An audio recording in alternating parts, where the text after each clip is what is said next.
Sorry about that, ladies and gentlemen. It seems that my mic was unplugged. I apologize about that. But we have already got altercations here on the board. Yep, as you can see, Queens Esports has Cashew one house over, in the same house as Bazoomi, who comes in with a Scorpion for the takedown. The S18, not even enough if you're not ready and waiting. And a Scorpion, the automatic pistol, is what took him out. And here we see Partika coming in for the save on Karen. All the while, we've got Bazoomi and Arctica holding down the fort. Arctica getting the revive. Bazoomi holding position, trying to get a little bit more properly equipped with weaponry here. But we have seen just how well she can perform with that Scorpion in hand, so can't rule her out. Does leave a lot of pressure here on members of Tres Ranchos. They are kind of stuck in between a rock and a hard place, so to speak. As you can see, we got Pow Pow here. with members of Major Pride in front of him, and behind him, Queens Esports. So definitely the deli meat and a peanut butter and truffle sandwich. And yes, we are hearing some shots, but who's it from? Tenova definitely needing to heal up here and trying to utilize these opportune moments to do so right now. We got some people in the chat rooting for Veteran Zoo. Love to see it. Thank you for being here and supporting the event. Ladies and gentlemen, if you aren't aware of Ivy League, it is run by a phenomenal organization, North American Scrims. And if you are not a member of their Discord, I'm sure that I will get that link to post in, a direct link to post into the chat for anyone who is interested. But while we have this moment, I do want to just make sure that we're not missing anything else on the board. It is fairly early on in the match on a larger map like Erangel, and that can mean, yeah, we can expect a couple things, a little bits of downtime, pockets of silence, but anyone who's ever seen me commentate knows my spiel. A more passive early game will always directly translate to a more action-packed and climactic mid or end game. So in my opinion, it'll be worth the trade. And already we see the RZA being downed like a bad habit. Abyss of Queens Esports just holding position on that second story with the UMP-45, that close quarter combat annihilator readily in hand.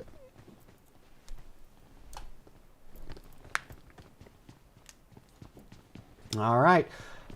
So if you were Abyss here and down to the final member remaining for Queens Esports, what would be the move in your opinion? Would you want to hold position and try to line up anyone from Major Pride or let's say Tres Ranchos and get a out the window knock? I mean, honestly, I don't see a push for a Thirst being a very liable option as a solo.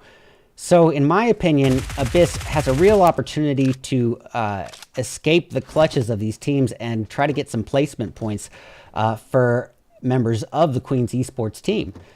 This is just match one, day one for Group A, and you don't want to start off on such a deficit that you're spending the rest of the day making up for a bad first game. Now, Sanhok just left here at a bit of a standstill here, just while these teams sort of play the moves a little bit cautiously, not trying to give any easy opportunities for eliminations to their opponents. Abyss just then weighing the options and seeing if it was a possibility of escape, and I think she has decided it might not be as liable an option as she previously thought. But look at this zone. Ladies and gentlemen, if you are one of the participants, you're probably kicking your feet. But if you're me or an observer, you're just happy as all get out, because look at how much of this zone is occupied by water. What does that mean for the participants? It means even fewer choices in real estate to choose from, meaning that they are going to probably need to prioritize an early rotation into this next zone if they're going to want to claim that prime real estate. But as it is still just the first stage of match one, you know, they do have a little bit of space and time afforded. You know, the stage 2 zone circle size isn't going to be overly small, so it might afford a little bit of wiggle room there. But as this match progresses and that zone shrinks, as we know to be the nature of PUBG Mobile, these players are going to be left with fewer and fewer options in terms of land space to occupy. Abyss readily waiting an outnumbered fight here where members of Tres Ranchos are preparing to just push up as a singular unit, I would imagine. Oh, but look, they're playing it even more strategically than that. It's a 2-1-1 split, or potentially just a 2-1 split, depending on their team count. Abyss just utilizing everything she can to try to hold the opponent off at bay, but one little sound gave her away, and that was the bandage. That sound of the bandage was all that Tres Ranchos needed to push in their guns a-blazing. They had the numbers, they had the firepower in their favor, and I think it was well executed. But not to waste any time here, because we already have a little bit of proximity here between GOEXIA and their opponents in Veteran Zoo. Now, I do believe that we saw someone from Veteran Zoo in the chat rooting for him. Going to tune into Lilith and Inara here, just trying to pull a rotation here. It looks like Chinita and Kami have their own vehicles, so it's a 2-1-1 split here. Now, this comes with a certain set of advantages and certain set of disadvantages, as we all know to be the nature of PUBG Mobile. Having your own vehicle means, yeah, your whole team probably will not be eliminated in one vehicle explosion or one spray from the opponent. But let's flip that coin here and look at the downside. If you are Chinita in this case and drive right by members of Veteran Zoo, and let's say they open fire, well, Chinita has no way of really retaliating or providing any defensive fire. All she could do would be to either pull an escape route and drive away, or stand and fight on her own. Kami, barely clinging to life, and as I say it, the caster curse from De Muerte coming in, and Kami is down, leaving Lilith, Chinita, and Anara for Veterans to carry on the team name. And Lilith wastes no time. 6x Scar L putting in some precise bullets. Taro is down and out of there. Well, that's going to put a real hurting on Hala. Hala trying to enshroud herself in a cloud of smoke and give herself what bits of cover are afforded. And when landscape and geographical cover isn't an option, that's when you really need those utilities. And speaking of Veterans driving right by a confrontation, it looks like the Witchers shooting on by, all the while engaging in a separate altercation with SBG. And it looks like a member of the Witchers, yep, it was Welito, taking out Lilith of Veteran Zoo, as well as Anara. And look at that, some easy thirst. 3x M4 to finish the job. All right, gonna just check here on the alt screen. Yeah, I think we might even have a potential altercation breaking off elsewhere. So I'm just gonna pull up something on the alt feed.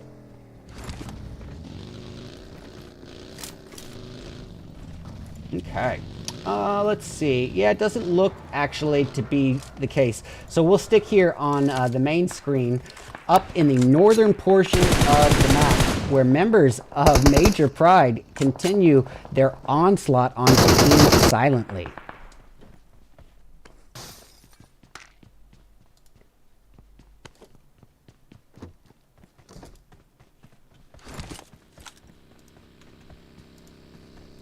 Oh, well, here we go. We actually do have something brewing. It's going to be members. Ooh! Sorry, no time to waste. Galactics facing off against De Muerte OXX. And yep, here we go! NKSIS taking out Jay right there and then, leaving it all in the hands of Ari, Scar, and Ali. Scar readily equipped with the AK-47, shooting outwards, trying to get a takedown on Knights. Knights of De Muerte already reduced down to very low health here, just clinging to life by a thread, it seems. And Xena preparing a utility, going to try to make it rain a little bit of hellfire, and not even close to the mark there, but wasting no time trying to utilize this dead tank as a little bit of cover where it's available. And Ali is back up now. I gotta say, that does feel like an error on the end of De Muerte. And Knights is down. Knight has fallen. Xena is the last hope here for De Muerte OXX. I withdraw that. She is not entirely alone, but Knight's only hope for sure. Here we have Kiss approaching the party, as well as Matesha coming in. And De Muerte OXX clutching right then and there, making quick work of the opposition. Just to make sure we don't miss out on anything here in this standoff outside of the safe zone, here in the northern regions of the map, out in the blue zone, between members of Silently and Major Pride, we've got Galavaya just trying to drive to a position of safety, pull a flank rotation in this buggy, but oof, swallowing some serious bullet damage as she goes, and clinging to life by a little bit of luck. Thanking her lucky stars that she made it behind that building cover just in time. But will her teammate Anissa fare as fortunate? It does not seem so. Luckily for Anissa, she had is readily equipped with that DBS. You want to talk about a close quarter combat annihilator. Well, the DBS has proven itself time and time again to be extremely powerful in those situations. Now, whether or not Major Pride or Arctica is aware of Anissa's location is yet to be seen.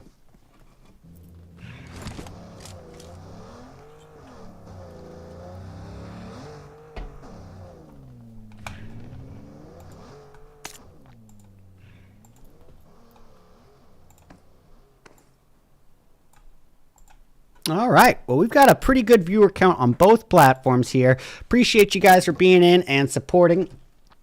All right. Well, it looks like Anissa is going to survive that. I mean, it worked. It worked in her case, but it might have put a little bit of additional pressure on her teammates. We've got Gelavaya just playing the slow haul here.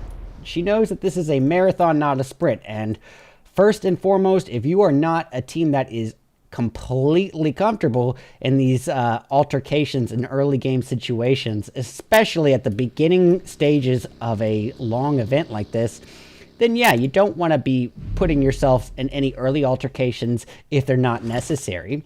If you are a team that would like to secure those placement points and then try to secure those eliminations come in game, that has plenty of merit to that strategy as well.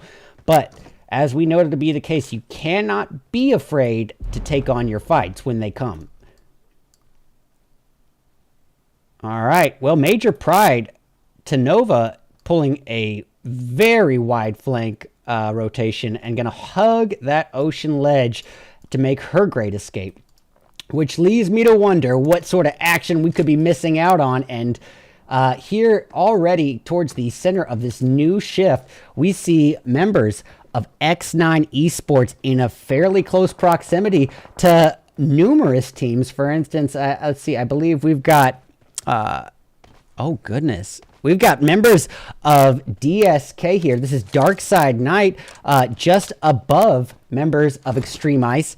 Just to the left of, a little bit western of Extreme Ice, we've got members of FY Esports. Kitty holding position, responsible for the team's only kill so far, but readily equipped with a 4x DP28, trying to catch a line of sight on the opposition, not really finding her line, but her remaining teammate Jazz, or pardon me, Arizada and Jazz, one of her teammates was able to actually get the line. I guess her only teammate was able to get that line and do some damage. Unfortunately, not enough to really secure any finishes. But De Muerte putting in the heavy work. These ladies are already at 7 elims to their name. And you know what? They've got 2 teams here in extremely close proximity. Let's get multiple angles here on this altercation.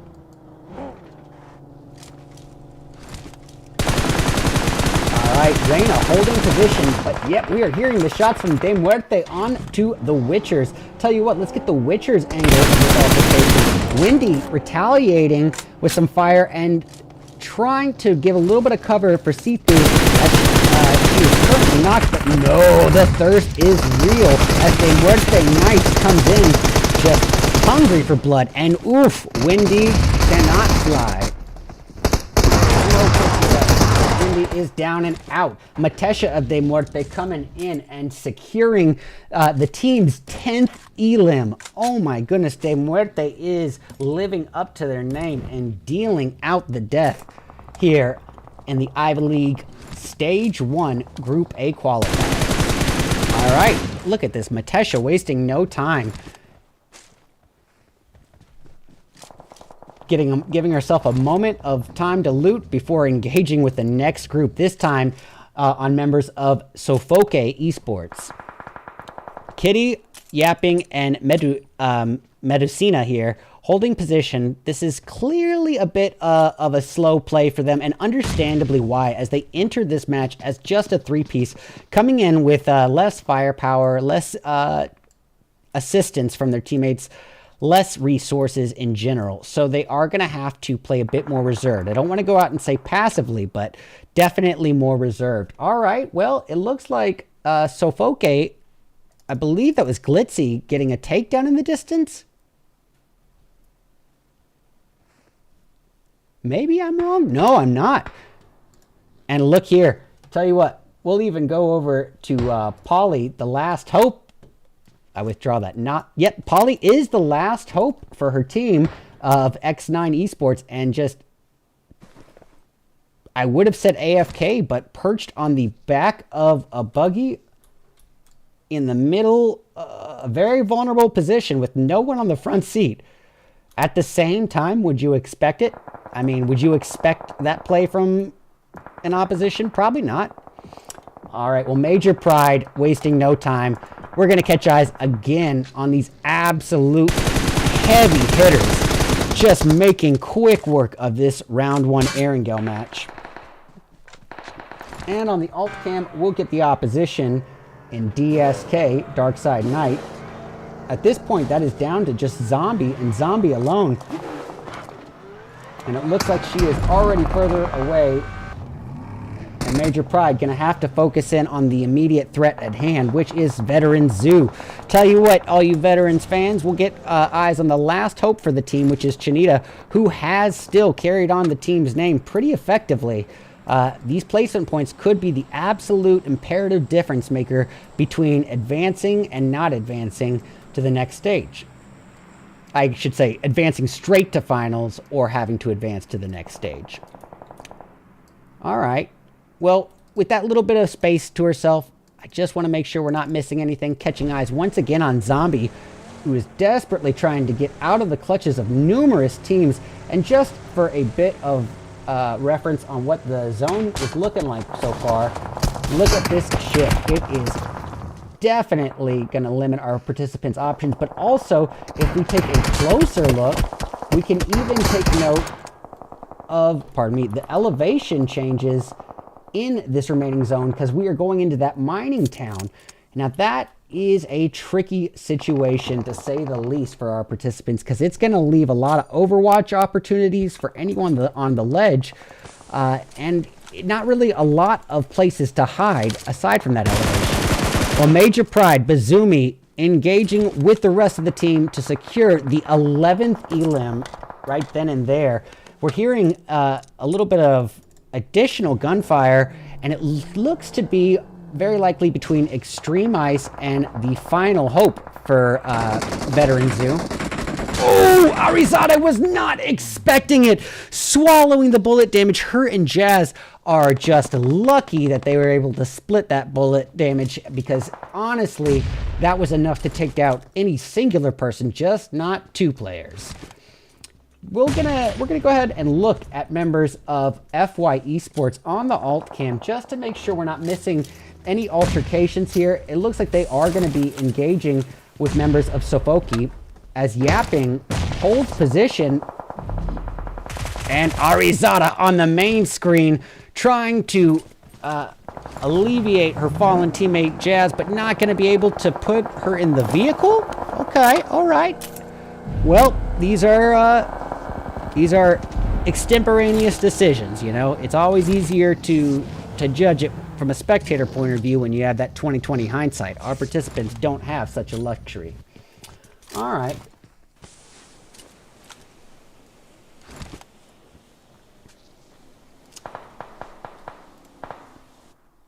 Well, Zombie trying to be anything but a zombie, trying to look alive and not doing a good job of it, as Major Pride is just demolishing this lobby, up to 12 elims, and hasn't lost a single member in the process.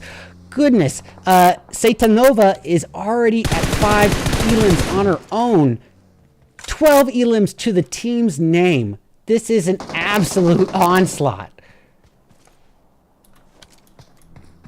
And we can see Bezumi trying to get a little bit of a closer angle here.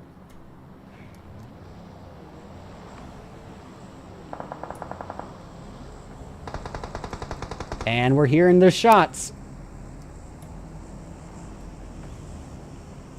Look how Major Pride is tactically moving as a team, but not a singular unit. They're doing a 2-2 split, not putting all their eggs into one basket at any given point.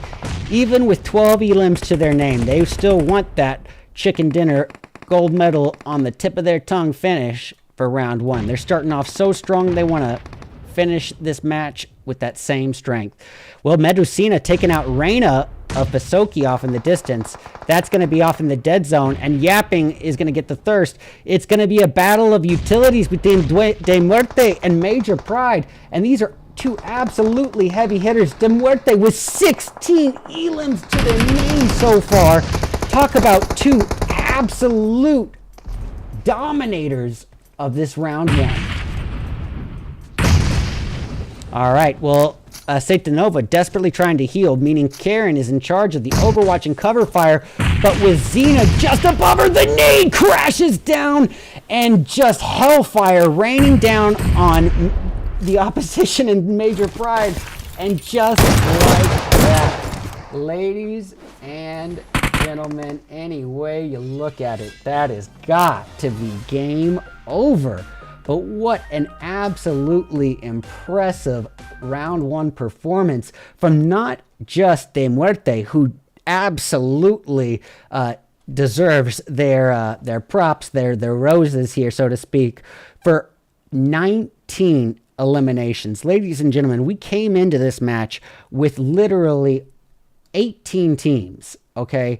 So to factor in that kind of 19 eliminations when there's not even 80 players on the map is extremely significant work. And then take it a step further to add that first place placement points boost that they're going to get from that. This is a phenomenal start for the likes of De Muerte, and we can't rule out Major Pride either. Major Pride certainly deserving their roses as well, putting up a phenomenal performance of, count them up, 12 elims to their name as well. Between these two teams, they have eliminated such a huge portion of that lobby. But already, we got to give credit here. We got members of FY Esports securing 3rd with 4. We got FK coming in 4th, but with 0 kills to speak of. Silent Lee in 5th, but with 0 kills. We got members of XI coming in 6th place with 2 elims from Arizada. We got members of DSK securing 7th with 2. Members of VS Veteran Zoo coming in 8th place, but with only 2 elims to their name. We got 19 Esports, I believe, XNINE. Oh, pardon me. Yep. XNINE Esports, correct. In 9th place, how fitting, with 1 kill from Johanna. Members of SBG going to be grabbing 10th place with 1 kill from Kaya. We got 3R securing 11th place, but that's with only 1 elim from Pow Pow. Zia in 12th with 0 elims. We got WT in 13th with 2 from Wilito. GCS in 14th with a big old onion. And lastly, the Queens landing in 15th place with only 1 elimination, and that is from Abyss. But, ladies and gentlemen, that is just 1 match down. We still have 4 more matches of action, mayhem, and strategy coming your way today. Now, we've seen our participants on the very first map ever introduced to the game, Erangel, but that's the one that they're supposed to be most acquainted with, most familiarized with, and most comfortable with. I'm curious about what's going to happen when we change up that geography a bit as we move forward into round 2 of the PUBG Mobile Ivy League Season 4 Group A qualifiers in just a few short moments. Stick around, we'll be back soon.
Reyna holding position, but yet we are hearing the shots from...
Alrighty, ladies and gentlemen, we are back with round 2 of 5 for the day of the Ivy League Females Community Tournament for Group A. These are the qualifiers, just match 2 of 5 for the day. Now, we've seen our participants on the very first map ever of Erangel, but now it's time to move into that wide open desert of Miramar. But before we do too much with that, let's go over the scores as they stand from round 1. So De Muerte obviously putting up such an impressive performance, 29 total points on the board for them. Major Pride, who also put up an absolutely awesome performance, but to just put it into context, are still 11 points behind the gold medal holders of De Muerte. We got FY securing third place at literally half the points of the second place holder, Major Pride. So it was definitely a very significant and an impactful round 1. But as we know to be the case, Erangel is a completely different landscape. Different landscapes and geographies mean what? Different strategies. So what worked so well on a map like Erangel might not be the ticket for the demolition in the desert, the wide open regions of Miramar. Goodness, what are words? But speaking of which, let's go ahead and have a quick little look-see. Pardon me.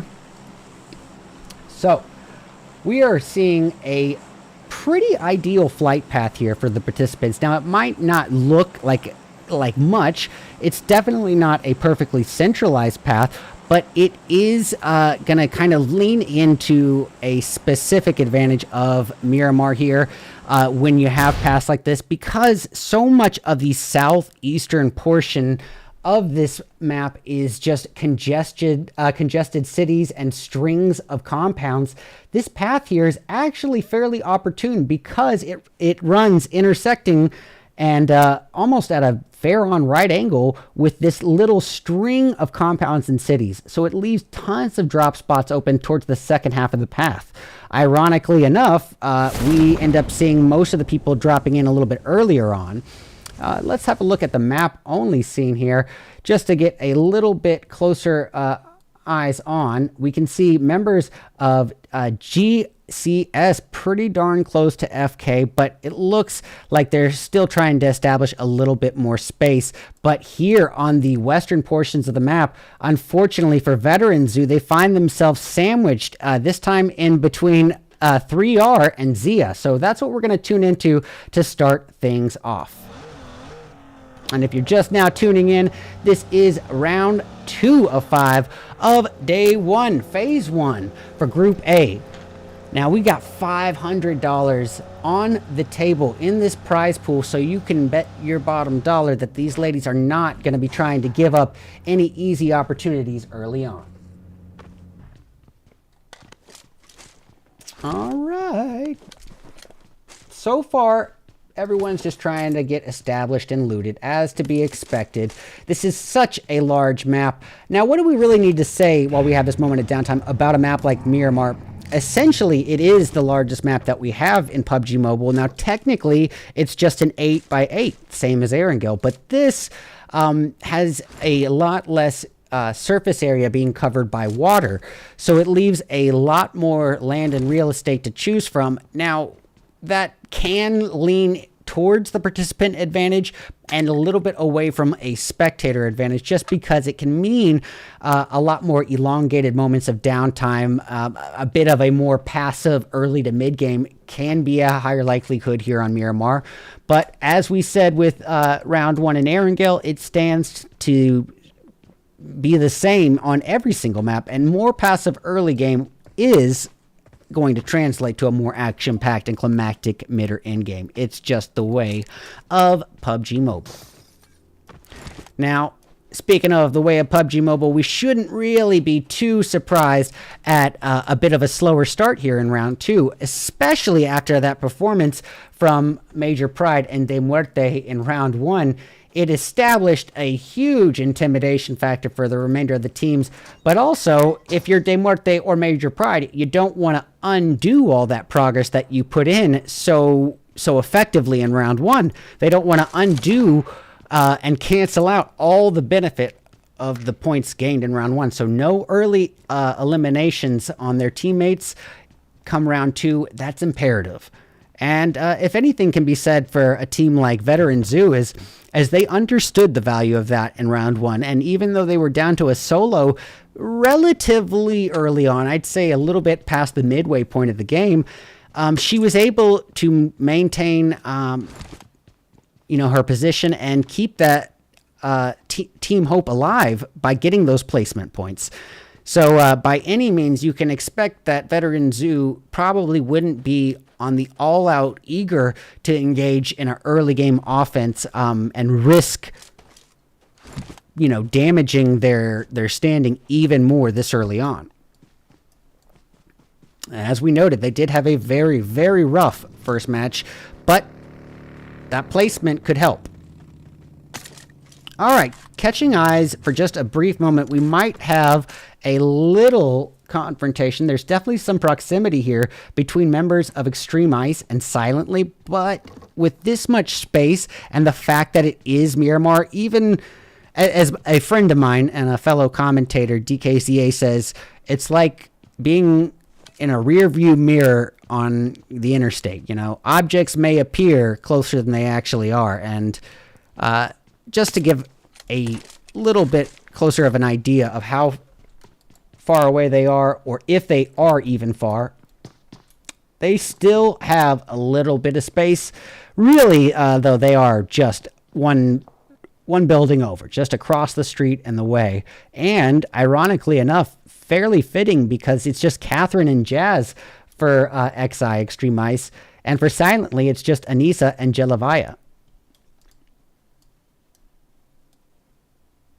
Now, a bit of the waiting game, and that's okay. That is to be expected, especially on a map like Miramar. But while we have this little bit of downtime, I am going to go ahead and pull up the alt feed, just in case there ends up being any tension between Zia and their opposition in Veteran Zoo, but it doesn't look to be the case. So while we got a little aerial here, we will keep eyes on the map, make sure that we're not missing any eliminations. Tell you what, we'll catch eyes on the Queens. Talk about a team that had a very rough start in match 1. Well, Queens certainly did not have a perfect first round. They did not get the placements. They did not get the elims that they were hoping for. So there's a lot of room to make up for here for the next 4 matches.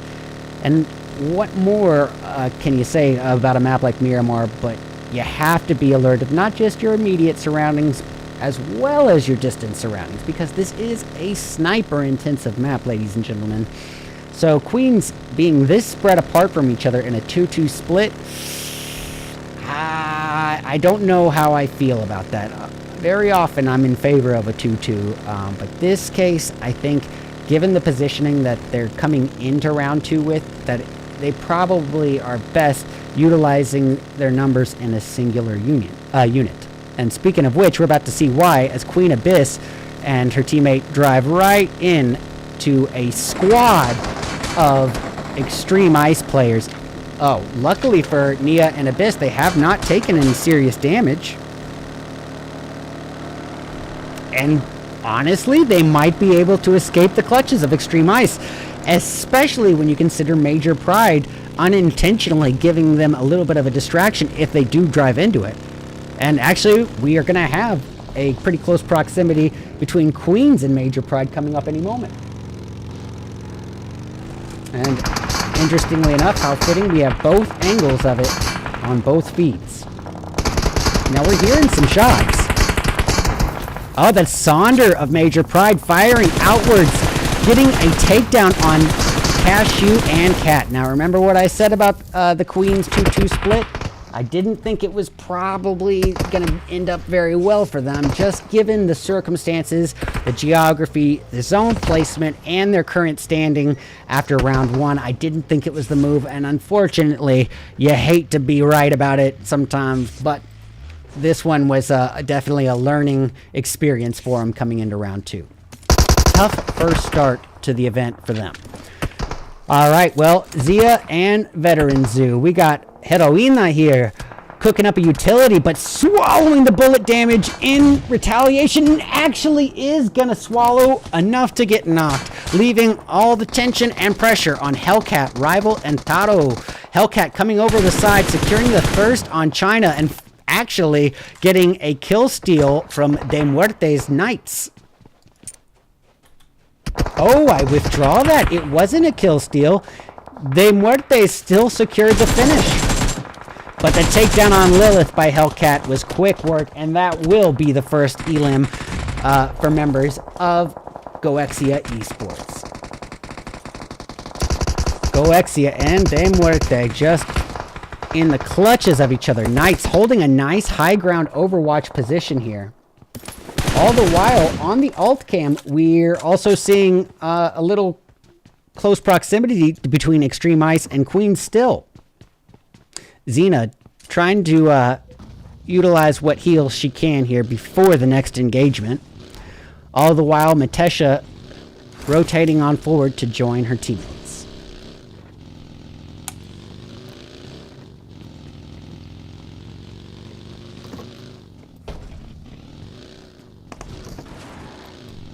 Okie doke. Well, that was Rival of GOEXIA getting a takedown on Xena and a thirst to follow, leaving De Muerte in the hands of Kiss, Knight, and Matesha. Matesha pulling some interestingly risky rotations in that buggy, but it does pay off with that off angle she got on Rival. It's a quick takedown, leaving Hellcat in a world of trouble. Hellcat, the last hope for GOEXIA Esports currently. And tell you what, we'll get this alt cam switched over to De Muerte. Now, Knights on the smaller feed with a phenomenal Overwatch position, not just over their immediate threat of GOEXIA, but over basically 180 degrees of the playing field. Given the geographical nature of Miramar, there's just so much open territory, and being this high of an elevation point is a great scouting position for the rest of the team. All she has to do is hold position. She doesn't even necessarily need to engage and fire. She just needs to relay positionings of the opponents down to her teammates. All right, silently going off in the distance. So let's catch eyes on that. Tell you what, we'll do it on the main screen. Currently, silently sitting on 0 eliminations to their name, unfortunately for them. But with that takedown, I am curious to see if they have a thirst on the mine. It looks to be Galavaya's takedown, as she has taken some damage. Yep, they are up against none other than the Witchers. And the Witchers were able to get a revive on their fallen teammate, See-Through. So I'm curious to see what's going to happen. Other De Muerte members coming in to join the party right here and now. Here we have it, folks. Let's get it.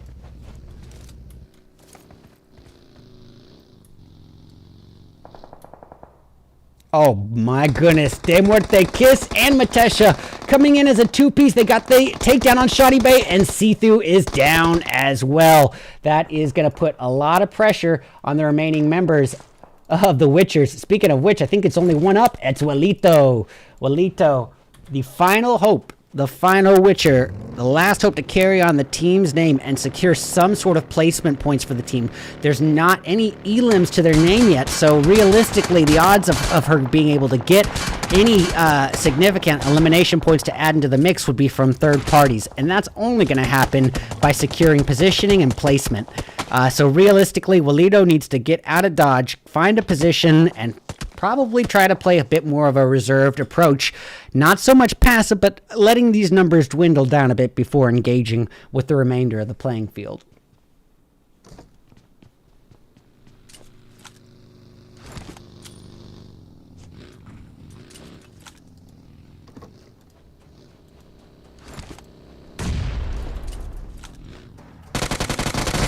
Oh, here we go. Walito had no luxury of time, no luxury of teammates, and it was quick work. And that is that. All right, well, De Muerte already starting off round 2 in a very similar fashion to round 1 and just annihilating every opponent that they come in contact with. Not only are they just setting the tone, setting the pace for the entire event, but they're also riding a confidence and momentum factor here. You know, coming into round 2, you can bet that team synergy and confidence has to be at an all-time high, especially after a 19 elimination first round. That is the kind of numbers that you come in a little bit cocky. But you gotta make sure, don't let it become too cocky. Confidence is good, cockiness is deprecating, we'll say. And I don't think these girls are going to have that issue. I'm pretty sure they seem already pretty aware of it. And they are playing the slow play here. And GOEXIA, of all teams here, understandably holding down position as this two-piece, just swimming in,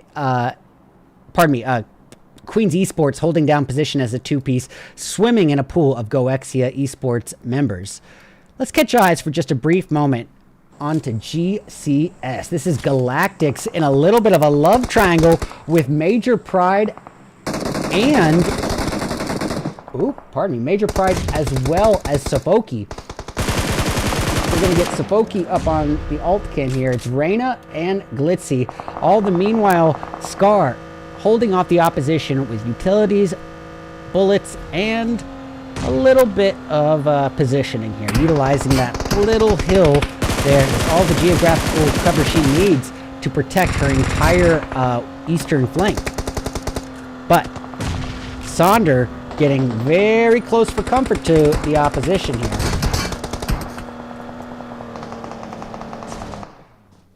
And the nades are crashing in. That nade doesn't hit, but the one before did seem to do some significant damage to Jay, and the knock on Jay is all that Major Pride needs to push on in. Scar is down. It's down to Allie and Jay, and Allie is literally clinging to life by a thread here. Less than 10% health, significantly less. And if she were to get this takedown, it would be boiling down to a huge error on Major Pride's end, and she almost does. This is intense, but you know what? There's only so much you can do with so little health, so little resources, and so few teammates. What a great effort, but in the end, it's going to take more than that to take the Pride down. All right, so Major Pride now up to 70 limbs of their own, and a little bit of a standstill here, a little bit of a spread, as to be expected, especially at a midway point on a Miramar match. But we might have a little something to tune into with Queens, and as I say it, the caster curse. If you didn't believe in it before, I hope you do now, because they are out of there. The Queen has fallen.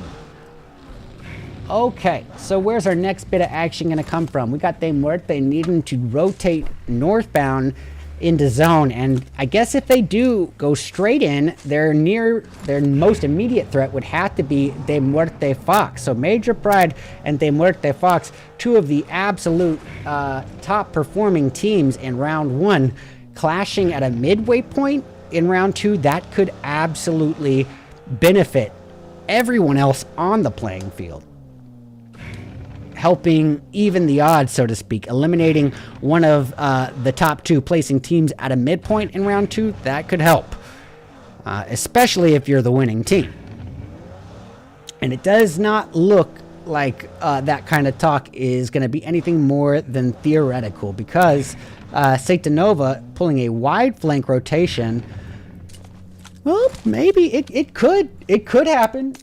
When you look at it, you got Sonder, Arctica, and Zumi holding the southbound flank under De Muerte. So this could be a 3-1 split, which could really give an opportunity for Satanova to scout.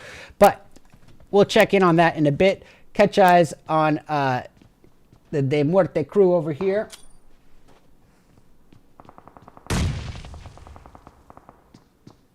What am I seeing? All right. Well, that was the easiest knock Matesha is going to have in this entire tournament. It seems like, I guess, sound glitches may have been a case, but boy, oh boy, Kiss and Matesha carrying on the team name for De Muerte, literally dealing out a significant amount of muerte to that. They are responsible for 6 of the team's 9 eliminations so far. It is a phenomenal performance, especially accounting for how they did in round 1. This is exactly the kind of performance they need. However, as they have lost half of their team, you would expect to play a little bit reserved here. They're up against the Tres Ranchos. Matesha, very dead set on that utility. Not sure that was the right move for the job there, especially in this close proximity, but hey, you're the pro player, not me. Well, and as I say it, Matesha is alive because Kiss was able to utilize that little bit of time they were focusing on Matesha and get the takedowns. Nicely done. I stand corrected. Well, silently in a very close proximity to Extreme Ice. Matter of fact, we'll get Extreme Ice up on the alt cam, and as I say it, they're down to Jazz, and Jazz alone here.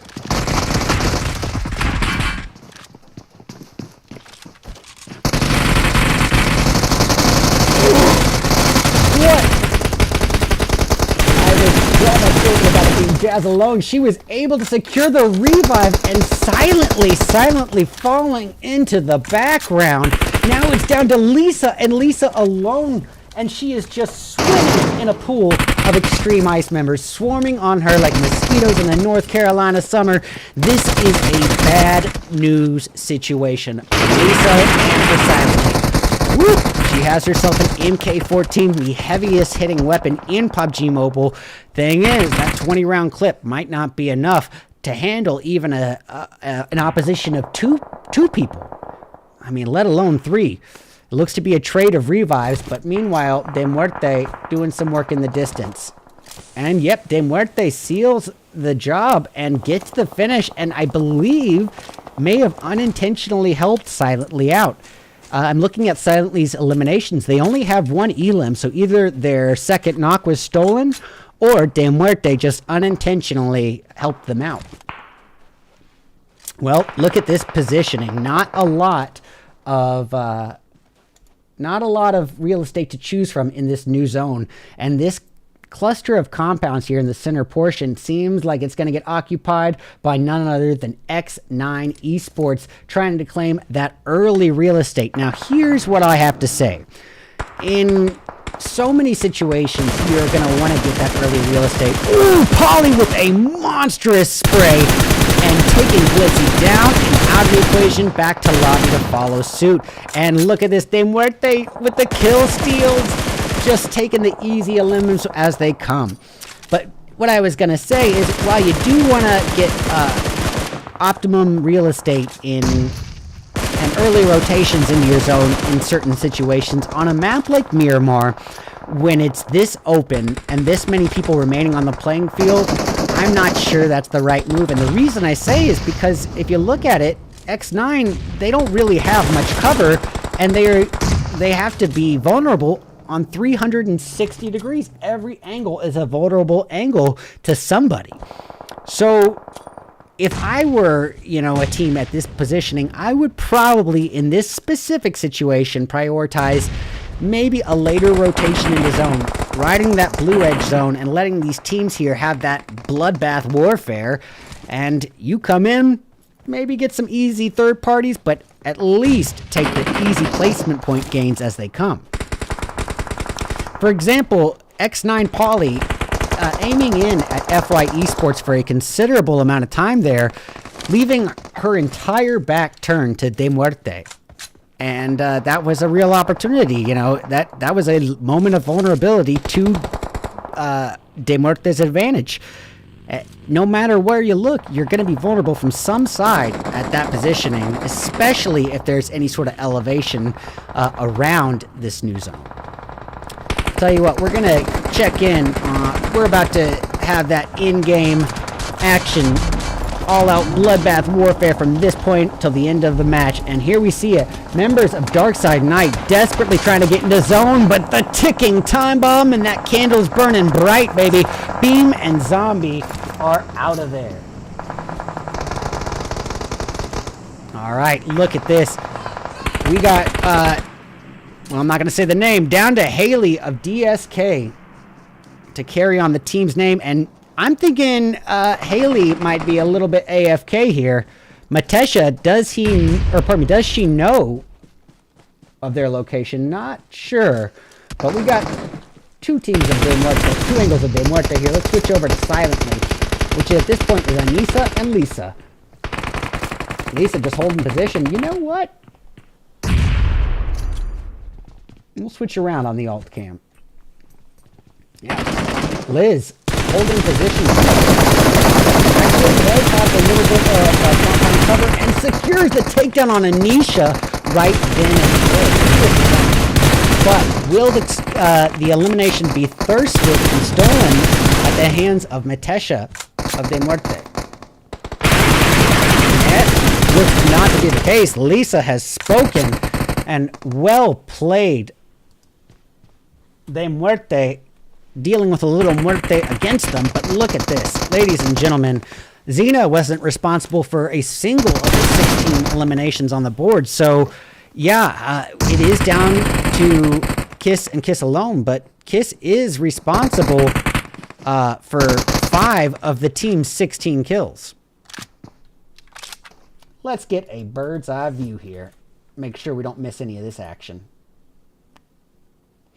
And, oh, to add temptation to the mix, that airdrop, oof, I'm sure that level 3 armor could be awfully handy to Johanna, but especially now that Johanna's pretty much bound to lose Liz, her only remaining teammate for XNINE. Yeah, it's tempting, but it would almost definitely mean a trap at the hands of Mashi of FY Esports. So we're down to 4 teams remaining spread across 5 people.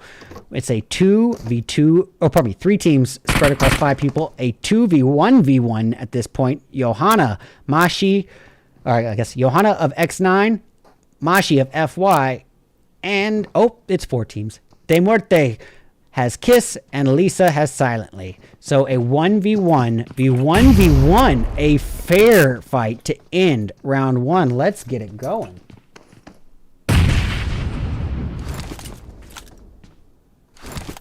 Let's get ready to rumble! All right. Well, a battle of utilities would make sense. Now, I love De Muerte's Kiss position here. Honestly, given that she probably knows of Lisa's positioning right here. So she knows that she doesn't have to worry about being in the immediate line of sight. Maybe a utility could be a threat, but Mashi is able to push inward just with one smoke. What a move. And oh my goodness, with no health, still takes out Johanna of XNINE. Wow. Desperately in need of some heals and going to try as the molly crashes down right next to her. She was 1 inch away from becoming a birthday candle, but clinging to life by the hair on her chin and still alive and in the mix. Lisa, Kiss, and Mashi going down on that main cam. Kiss doing quick work, dealing out the kiss of death, and now we have ourselves a 1v1. Lisa of Silently versus Kiss of De Muerte. And look at this. Kiss responsible for 6 of the team's 17 eliminations. Silently's Lisa has 1 elimination and responsible for 1 of the team's 3. These are 2 completely different strategies that these teams are implementing, with De Muerte on the all-out aggressive, just a berserker strat, not afraid of any confrontation, actively seeking the fights and altercations. And Silently, let's not take away credit from them. They're playing strategically as well, securing those late-game placement points before focusing and prioritizing eliminations. There's a place for both strategies, but as PUBG has shifted in its scoring structure to be more elimination intensive rather than placement intensive, it definitely stands to reason that De Muerte has more to gain from their strategy, but that is not to rule out placement points. They still hold a very significant meaning in PUBG Mobile Esports.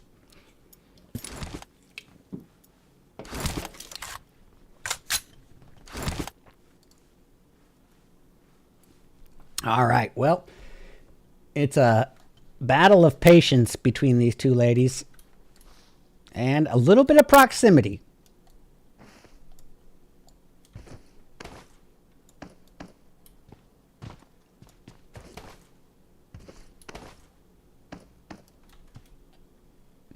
All right. Well, let me hear in chat who everyone is rooting for. Let me see who you're in the stream supporting. Let me know who you're here to tune into. And by all means, if you're going to be nice enough to support the stream, I'd be happy to support back by giving a little extra screen time to the teams that you're actually here to see. Now, that means exactly what it sounds like, but be very well aware I'm not going to give unfair screen time to any particular team. I will go where the action is at the end of the day. But if I know, for instance, a lot of team or viewers are here supporting Veteran Zoo, as we saw in the Twitch chat, yeah, I'll tune into Veteran Zoo when the opportunity presents itself.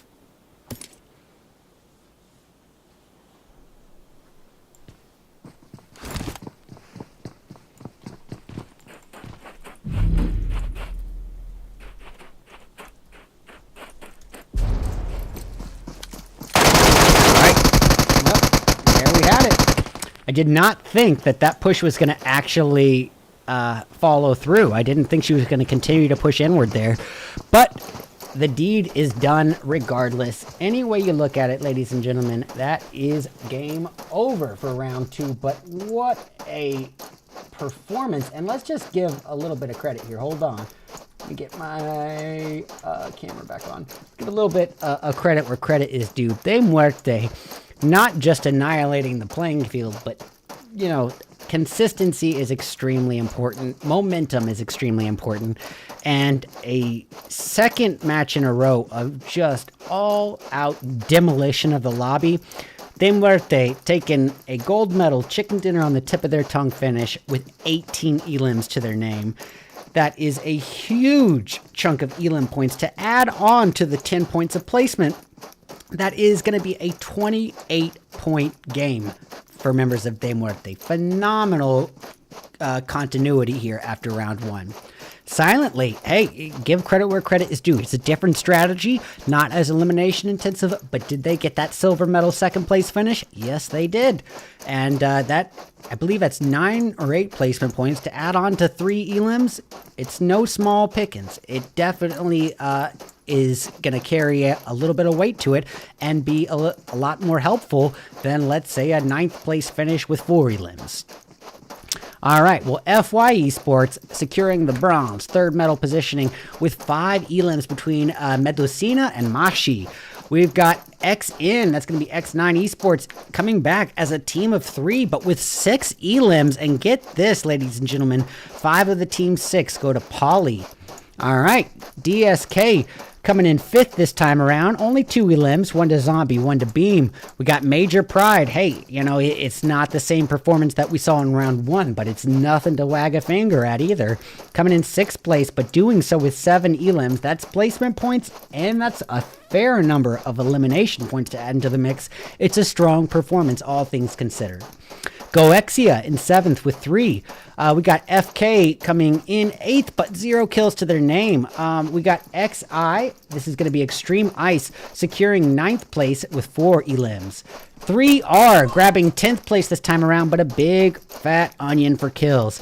The Queens definitely securing better placement, but the elims still a big old 0 in there, and a big old bag of Funyuns ain't gonna cut it here, especially after that round 1 performance. So they're gonna absolutely need to make up for quite a bit of slack in the rope over the next remaining 3 matches today.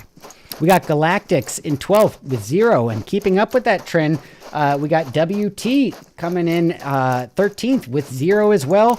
14th and last place. Ooh, don't you know you hate to see it, but Veteran Zoo, a last place finish. 2 elims on the board, but yeah, it's a tough one. A lot of ground to make up for them as well. Well, ladies and gentlemen, we've seen our participants on the very first map ever of Erangel before we migrated into that dry, wide open arid desert of Miramar. But what is going to happen when we change up the real estate and landscape yet again, this time to that lush, condensed rainforest? I am, of course, speaking of Sanhok as we return for round 3 of 5 of the PUBG Mobile Ivy League Season 4 Group A qualifiers in just a few short moments. Stick around. Be back soon.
Alrighty, ladies and gentlemen, we are back. We are back with round 3. And as you see right there on the screen, it's going to be the lush condensed rainforest of Sanhok. And we'll get into the geographical significance of that in just a moment. But first, let's go over the scores after round 2. So look at it. We see De Muerte holding 28 points to FY's 10-point gain on there. Now these are just the results from match 2. It doesn't seem to be the overall results, and you can tell as De Muerte had a phenomenal game 1 as well. But let's, before we waste too much time, we're going to go ahead and have a look-see at what sort of map we're looking with. Already we can see the flight path, not a centralized one, but it brings me to the point of the geographical significance. So what do you need to say about a map like Sanhok? Basically the exact opposite of the previous match, which was Miramar, our largest map. This is going to be our smallest, at least in terms of esports. There's just less real estate and surface area to cover. But trade that flip side and say, yeah, it is the smallest for it, but at the same time, it is also the most condensed. Now, what do I mean when I say condensed? I mean most lush in vegetation. There's more natural cover to take, more grass to hide inside, and trees and boulders to hide behind. So you absolutely need to be alert for a higher than average number of snakes than usual. All right, gonna catch your eyes. Oh yeah, we're gonna go down to the southern region of the map where it looks like FK and Queens definitely have a lot of ground to make up for, are about to face off. We got Nia here holding position, AK-47, Car 98 in hand, finding herself entirely reliant upon that 7.62. And on the alt cam, I think we should go tune into GOEXIA, who's already facing off at the Paradise Resort, up against none other than their opponents. Oops. Sorry. Than their opponents in this RANCHOS. And on the alt cam, I'm sure you saw Carolina getting a takedown and the team's first elimination, but swallowing that damage in retaliation. Tell you what, we'll switch on over to that for now and get this up on the alt cam. So, Heroina using this opportunity to heal herself back on up, and good timing too, because Cassie is not far off. Pow Pow could use a little bit of medicine as well. Oh, Michelle is even closer. Just a corner away here. This could spell trouble. Heroina, now one of only 2 remaining members for GOEXIA remaining, I believe. Yep, it's down to Rival and Heroina. So we got ourselves a 2v4 scenario, or 2v3 scenario here already. Rival clearly out of, or no meds to speak of, or they would have been utilized already. And down goes Heroina. Rival's the last hope, and that is that.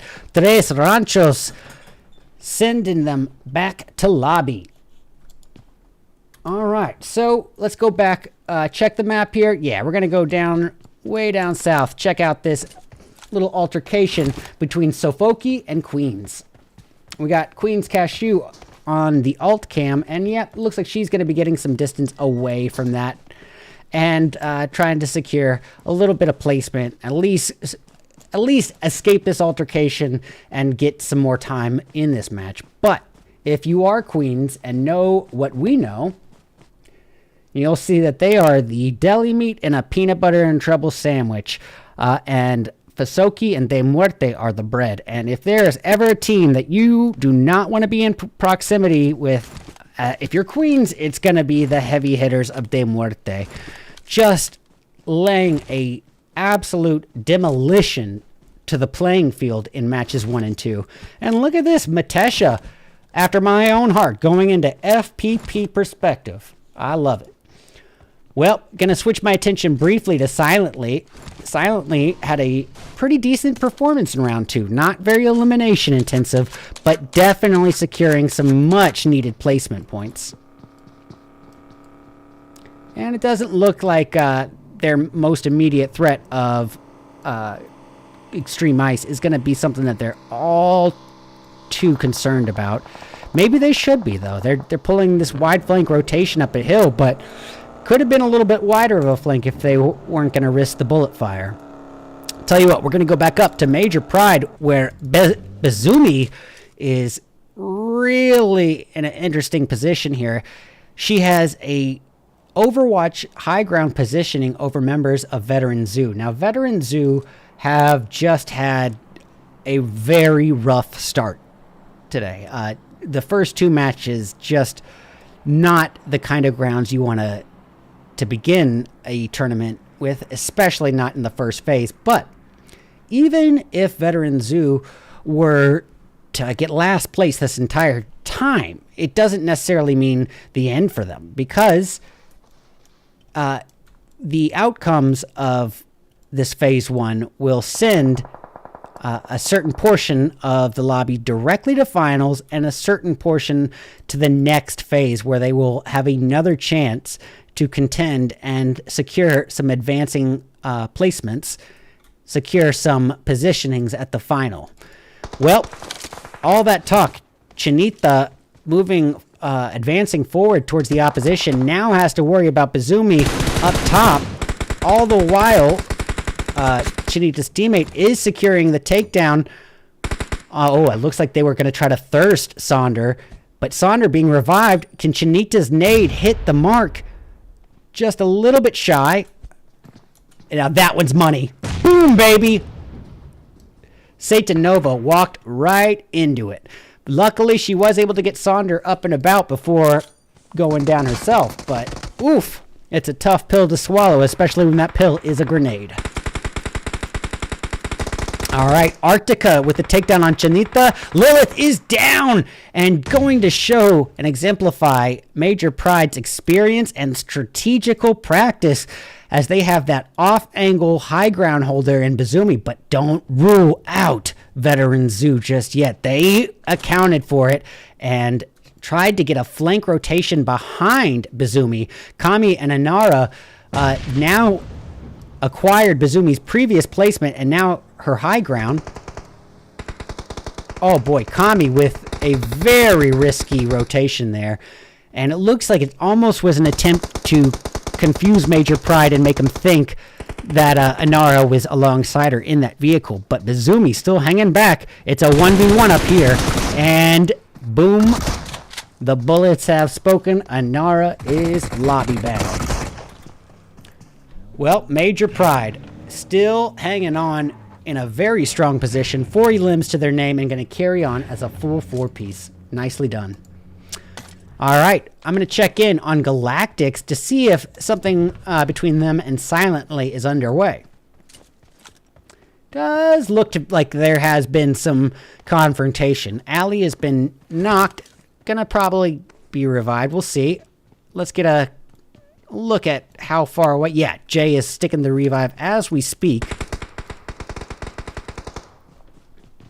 And, oh, that was Ari of Galactics getting a takedown on a member of Silently. It looks to be Galavea taken down in the vehicle. Probably going to get revived. It looks like either that's happening now or she has been put in the vehicle. Yeah, it's happening now. Going to check out the rest of the playing field on the alt cam just to make sure we're not missing anything significant. And it looks to be a little bit of downtime, as to be expected in PUBG Mobile. Even on the smallest maps, a more passive early game will translate to a more action-packed in-game. And that's not to say that this has been a slow start. It certainly hasn't. Oh boy, Galactics. They're going to have to be a little careful here, because it looks like Silently is going to try to implement a 2-2 split surrounding the singular unit of Galactics on two different angles. Now, whether or not they're aware of Lisa and... Oh, they are aware. We watched that. We know that they are. And it looks like FY going off in the distance. We're going to catch a brief eye on it. Now, FY entering this match as a full four-piece this time. Medusina going to get a revive on her fallen friend Gato Kitty. All right, Mashi of FY Esports, 4X QBZ aimed outwards, trying to catch a singular line of sight on any Trace Ranchos member, but not going to get any sort of luxury like that. Where is the action going to be from? Well, Galactics still doing work. May as well keep an eye on it. They've definitely had their takedowns in the kill feed, but no significant eliminations gained here. They're still sitting at only 1. Scar holding down this little shack. Ari just across the roadway in a building of her own. And look at this. Lisa being the distracting outlier while her teammates are able to pull a flank.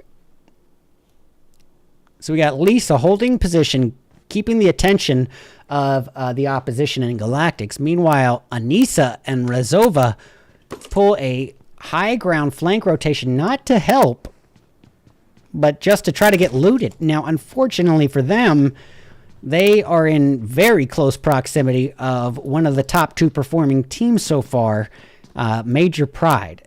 And Major Pride, just alone the fact that they're still a full 4-piece, it's dangerous. But the fact that they're a spread 4-piece, strategically spread in such a way to give multiple angles, but still close enough to help each other out, it's not good news if you're a 2-piece of Anissa and Razova. And look at this. Major Pride, if they aren't aware of Silently's location, I'd be shocked, because this is an exercise in tactics 101. They are surrounding their opponents on 4 different angles and constricting. All the while, Anissa tries to hold the opposition off at bay with the threat of utilities, but that is only encouraging them more. Bazoomi may have to worry about members of Extreme Ice, but the rest is here to focus on Silently. And Razova is down for the count thanks to that nade. That's going to leave Anissa, well, caster cursed is what it's going to leave Anissa as. Well, Lisa in this position a little bit further away from her teammates. Now that would be advantageous, except she's dealing with Galactics. So she's not really further away from an opposition. She's just further away from that opposition. And I think on the alt cam, we'll pull up Major Pride again up against Extreme Ice. We'll get it from Extreme Ice's perspective. Currently sitting as a full 4-piece, but with only 1 elimination to their name, going to RedEyes. So it's definitely been a bit of a slower play here. And, RedEyes, the takedown right then and there. With the high ground, getting Saunders down for the count and trying to eliminate him with a vehicle explosion. It was a good effort, just not going to be enough. More shots being put downward, trying to get that line. All the while, Lisa on the main screen awaiting the inevitable push from a team of Galactics that outnumber and outgun her. She is just outweighed here. Not really a lot of chances there, but she held her ground as best as possible. At that point, outnumbered, outwomaned, and outgunned. It was just another. Well, Sonder back up after that knock, has the vehicle shot out from under him, but still hanging on to life by 1/5 of his overall health. I'll tell you what, we'll switch the perspectives just a little bit.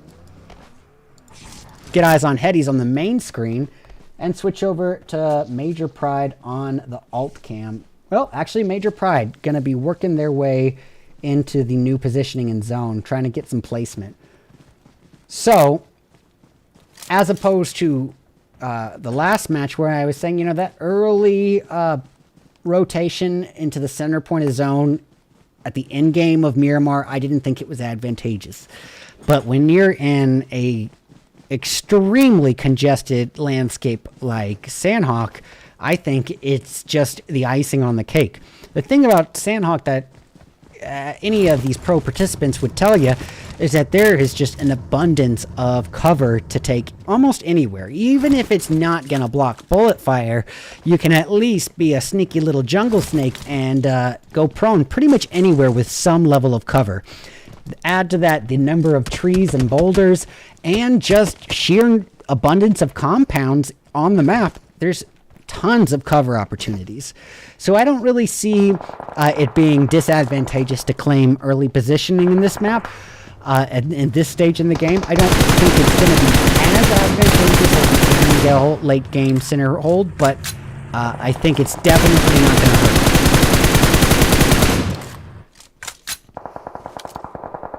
All right, yep, we're going to go to Major Pride. Major Pride is what we're going to tune into. They are facing off against none other than Darkside Knight here. And we'll get both sides of the fight on the screen. Darkside on the bottom right screen. Major Pride on the main. All the while, MUERTE and Galactics going at each other. So you know what? We'll go to that on the alt cam. You get two different altercations at once. Boy, Saunders swimming in a pool of DSK members, cooking up a utility. It's her best bet. I honestly, you know, but oof. Unfortunately for her, that little closet was just lining her up like fish in a barrel. And that is that. The expression, boom goes the dynamite, is all too literal in this case. Arctica of Major Pride firing inward at members of DSK. DSK still a full four-piece team here, so while they outnumber Major Pride, they haven't outperformed them by any means yet, so I don't blame them for being a bit reserved. But I don't want to wait too much. We're going to go back to Queens, who are still a full four-piece, and this time with 4 elims to their name already. This is a very different Queens esports than we saw in the previous 2 matches.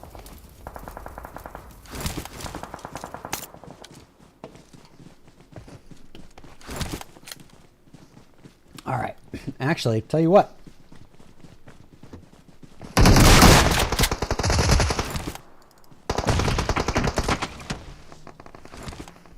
Yep, we got a fair fight. Well, I almost a fair fight until I cast a curse.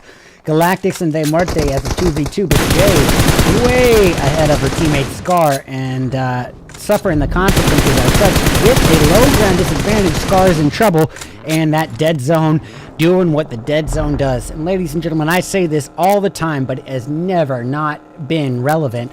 I don't care who you are, what professional tier you play at. Nobody, and I mean nobody, has a higher KD than that blue zone. Xena, the one of 2 remaining hopes here for MUERTE, down to Knight and Xena here, trying to carry on, but they are responsible for the entirety of the Team 7 eliminations, driving into this new zone and very close to the second place holder in Major Pride. Satanova trying to pull a little bit of a rotation herself. Let's get eyes on Arctica, who's firing away at Queens Esports alongside members of FY. Looks like Cat of Queens was able to do some work, but boy, it is just a gang fight here onto those poor Queens who had shown so much improvement, but all for naught, as just surrounded, too many angles, too many oppositions. And hey, give them credit where credit is due. A huge boost in performance here as they entered round 3, where many teams would come in just too discouraged after that performance in rounds 1 and 2, coming in maybe even just giving up. And that's not how the ladies and they came in ready to play, ready to perfect their skills, ready to learn what they can and perfect themselves as a team. And I respect that. All right, Satanova and Arctica in a 2v3 scenario against members of Darkside Knights. Oh, 2v4, I withdraw it. Beam pulling a flank rotation, getting the attention of Arctica for sure. Arctica firing away, and it's actually going to be MUERTE who gets beams. Satanova swallowing the bullets and down for the count. Arctica is the last hope, trying to make her final stand with what utility she can before quickly reloading that UMP-45, the close quarter combat annihilator. She is holding ground, but the zone is shifting in. Oh, time is of the essence, and that health is gonna chip away. And it ends up being the blue zone that I think takes Zombie down. Oh, no, it is Mashi of FY. But Arctica, even with these takedowns, the additional elimination, finding herself in a world of trouble as this blue zone just drains her life source so quickly. And she knows if she faces out there, she's almost destined for immediate knocks. MUERTE, as a 2-piece, still holding the dead zone, actually could be a real opportunity here for Arctica if they are unaware. And it seems that they are, and she's going prone, but the element of surprise has been ruined as Knights is taken out by Major Pride's Arctica right then and there. That's going to leave Xena in charge of this medic 5 job, and it is not going to work out. Arctica, as we saw on the alt cam, able to secure the thirst. Xena knowing now just how risky of a move this is. No one yet in zone.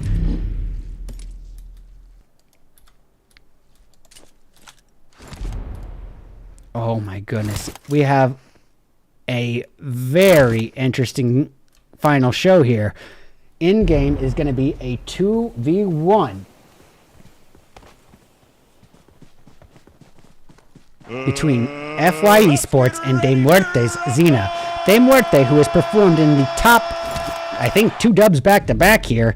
The fact that they're even able to make it to this positioning, it's just great for their consistency. Yeah, they didn't secure the dub. I don't think that they needed it, especially after those first 2 performances. A 3rd place finish and, a 2nd place finish with 8 elims is nothing to wag your finger at. That's 16 or 17 points in round 3 alone going to De Muerte. But anyway, you look at it, ladies and gentlemen, that has to be game over. And honestly, what a performance it was. FY really showing a lot of improvement into round 3 as they secure that gold medal, chicken dinner on the tip of their tongue finish with 8 elims. De Muerte in second with 8 as well. So that means that they are only 2 points behind in gain from FY in round 3. Major Pride, another top round performance, this time in 3rd place and doing so with 9 eliminations to add to the board. Very nicely done. 4th place going to go to XNINE. That is going to be, of course, the XNINE esports crew with 4 elims to their name, half of which go to Pia. DSK, Darkside Knights, in 5th place with 2 elims to Zombie. 6th place is going to go to Tres Ranchos with 5 elims. The Queens showing a lot of improvement and a lot of heart here. A lot of respect goes to them. 7th place with 6 elims. That's placement points and elimination points to add to the mix. Great performance and a lot of improvement. We got GOEXIA securing 8th with 3. Galactics in 9th with 3. Silently in 10th, but with a very silent performance, 0 elims. We got another improvement here. We got the Veteran Zoo 11th this time, but still no elims to their name, unfortunately. We got members of WT coming in 12th with 0. We got SOFOKE Esports in 13th with 1 elim from Glitzy. And lastly, XIA GOEXIA in 14th with 1 elim. And that goes to Heroina. Yep, that is correct. Okay. All right. Well, ladies and gentlemen, we have finished 3 of the 5 rounds for the day. That's all the different maps that we're going to cover. Now it's time to circle back and do our round 2s on our Miramar and Erangels. So I hope to see you guys sticking around. We got a ton more action, mayhem, and strategy coming your way in just a few short moments as we return for round 4 of 5 of the PUBG Mobile Ivy League Season 4 Group A Stage 1 qualifiers in just a few short moments. Stick around. Be back soon.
Oh, sorry about that. Game over. Ladies and gentlemen, we are back. We are back. We are back with, you can see it on the bottom left of the screen, match 4 of 5 of the PUBG Mobile Ivy League Season 4 Group A qualifiers in Stage 1. And we are returning to the demolition in the desert. That's right, we are going back for round 4, which is our second pass around in Miramar for the day. Now, this is the opportunity for our participants to analyze and assess what worked and what didn't from round 2 and correct those errors. Now, if a team particularly specializes in Miramar, really sniper intensive, this could be their opportunity to make lightning strike twice, repeat the same advantages that they exemplified in stage 2 or round 2, but only time will tell. Let's see what sort of flight path we're actually working with here. All right, now this in general does not look like the most ideal path because obviously, no, it's not centralized.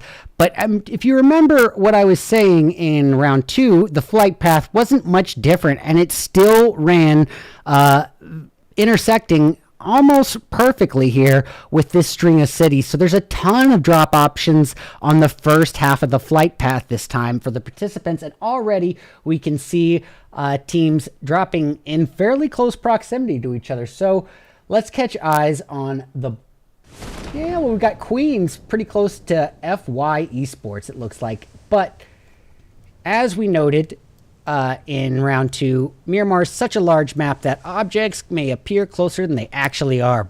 I think I'm going to tune in instead to members of the Witchers.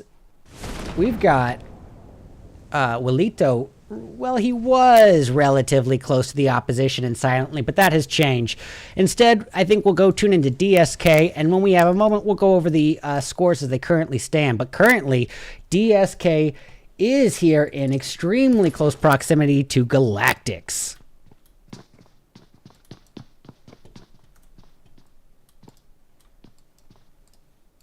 Oh, we'll get eyes on Ari here. Ari holding position with only the S18 mutant combo. That is not an ideal loadout, especially when she herself does not have a helmet, and the nade crashes right there, and there's a level 3 helmet right there. And boy, the self-control she expressed there and not going for it may have been down to, you know, just knowing self-control, or it may have been a mistake. I can't really decide yet because it certainly didn't work out in her favor this time.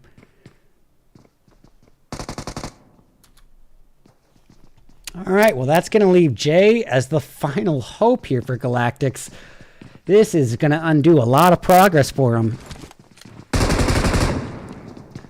Jay going to make her final stand here, just outnumbered, outwomaned, and outgunned, and the deed is done. Little insult to injury as the shots onto the crate are dispersed. So that leaves the next closest thing to an altercation on our hands. Probably going to be down south between FY and Queens, but let's also take notice a little higher up where members of Extreme Ice kind of, remember what I was saying about a peanut butter and trouble sandwich? Well, Extreme Ice is surrounded by 4 teams. Tell you what, though, outside of the zone on the eastern portion of the map, we got the Veteran Zoo dangerously close to Tres Ranchos. Curious if this is going to end up in an altercation or not.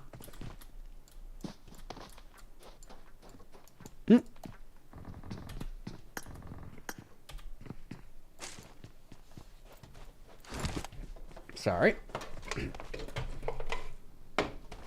Okay. Yeah, we do have an altercation on the board. One moment, ladies and gentlemen. I'm going to see who it is. We got Chanita closing in with a teammate, but dangerously close to Tres Ranchos is that Riza? Yeah, it's Riza. Riza with a Vector, no extended, Tommy gun combo. Operating double SMG out of necessity more so than preference, and letting her guard down to her side flank where Lilith was able to capitalize. Alright, well, Tres Ranchos is quite genuinely down to tres personas remaining. So, how fitting for tres personas to be entering this remainder of it, as a 3-piece. Now, Paw with a mini UMP combo, a bit more equipped, readily has that level 2 armor, has some mollies in hand, has some boosts. Gonna use this opportunity to pull a flank rotation, probably down the southern coast. That's what I would do if I were them. Now, as a general safe bet, it's their best odds, but in this case, it could bring them southbound directly into GOEXIA Esports. Anything else on the board that we might be missing? Nope, not yet. So tell you what, we'll get both eyes on, I guess we'll get both cameras down there on both sides of what could be a confrontation in the making if Tres Ranchos do decide that southbound flank rotation down the easternmost road.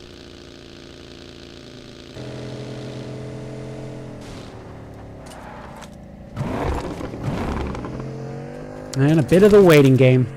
As we mentioned in round 2, yeah, the nature of PUBG is, yeah, it can be broken down into stages of aggressive time and more conservative time, especially towards the mid-game region, but never more so than on a map as large as Miramar, which is so much surface area to cover. The fact that our participants could literally land at a different drop spot from every other member of the team and technically have the chance to get looted up and equipped without running into anybody. I've seen it happen dozens of times.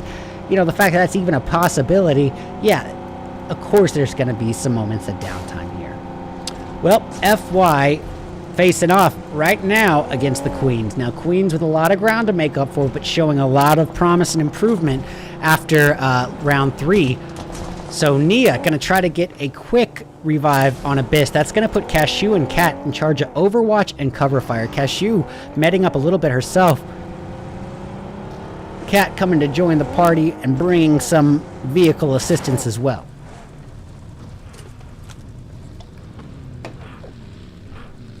Nope, the alt cam is not frozen. They are just sitting in a car. Alright, where should we be? Well, the Queen's now sandwiched between GOEXIA and members of FY.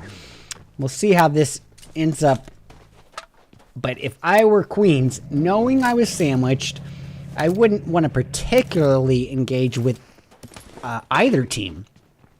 Just because, think about it this way, I mean, the only way to account for both would be let's say a 2-2 split or a 3-1 split, and that leaves both sides outnumbered. And yep, they decided they wanted to get an escape, but even that is not going to happen. And Abyss must have been AFK! And no, the vehicle explosion does secure the thirst, and even more so than that, now Mashi has joined the party right across the way. Well, Mashi got right into the Mashi pit and did not make it out well. That's going to leave it all in the hands of Kitty, Yapping, and Medusina.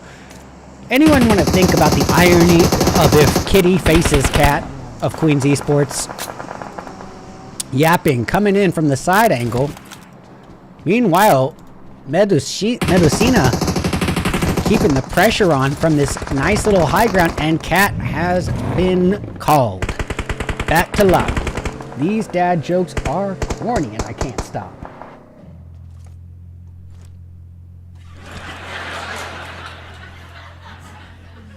All right, we got Medusina cooking up a grenade here. Going to try to make it rain a little bit of hellfire on this GOEXIA Esports opposition of Rival and Hala, as well as Heroina. Pardon me. Ooh, goodness, GOEXIA Tara. A nice Overwatch takedown in the distance, but on who I didn't see. Either way, Kitty and Medicina are here for the party. Kitty showing up, utility in hand, and it looks like a retaliatory molly was thrown back as a warning. Kitty readily equipped with that UMP-45 close quarter combat annihilator, as well as the 150 round holder in the M249 LMG.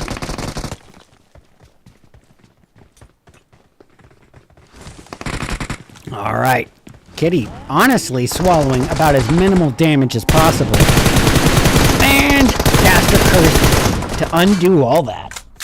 But you know what? Even though Medicina is up against a full 4-piece here, I did see Major Pride in the kill feed here. So we're going to catch eyes. Yep, and as I do, Bazumi goes down, leaving it in the hands of Satan Nova, Sandra, and Arctica. And Arctica is down like a bad habit.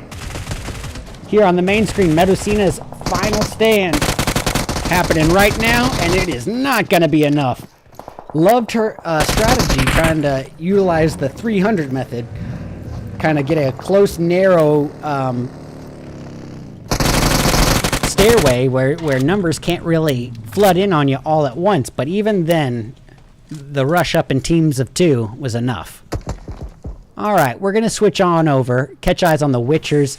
Still sitting pretty idly at 0 elims, but in a close quarter confrontation here with none other than Major Pride. We got both angles of this altercation on the screen. Well, Walito's grenades falling a bit short of the mark, while Bazumi is taking a lot of damage. Looks like it's more of a revive. I could be wrong, but either way, Walito coming up and actually maybe doing a benefit for the team by taking all the attention away from the teammates. It could leave a real opportunity. But Windy coming in, providing some backup here. And the shots have been put outward. Bazumi retaliating and does get the takedown on Windy, leaving Walito as the final hope.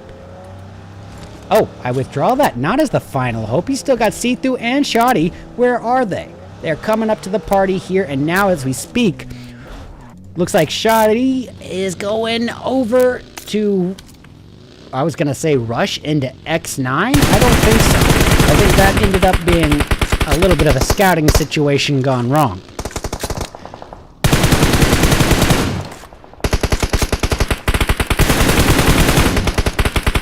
Alright, Shoddy's going to try to get the vehicle to a position of cover so that at least they can secure a potential escape route if needed.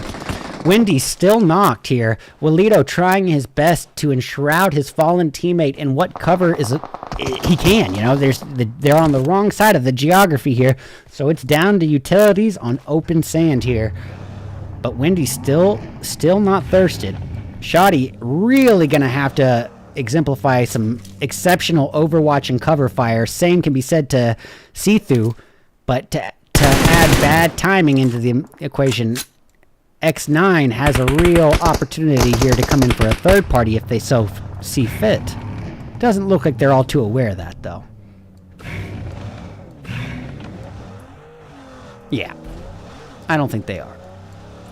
But if, yep, and I was going to say, if Sithu fires, that could have undone that situation. And if X9 came back to join the party, that would have really panned out very against the Witcher's advantage. So I'm not sure why those shots were fired outwards. Maybe it was just kind of heat of the moment situation. All right, where's the next bit of action gonna steer up from?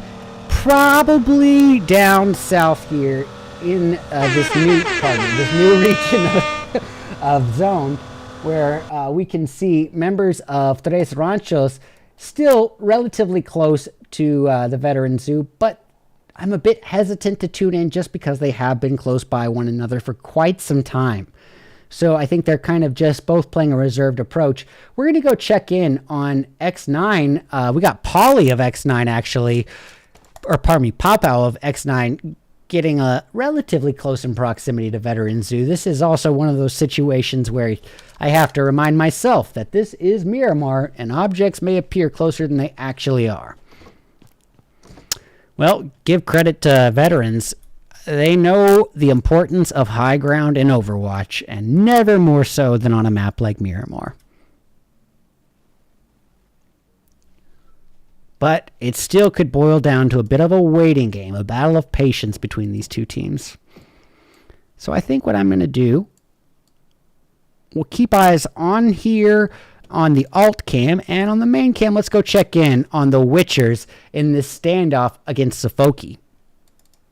We got Walito, Shadai, Wendy, and Sethu. Wendy is uncomfortably close to two members of FK.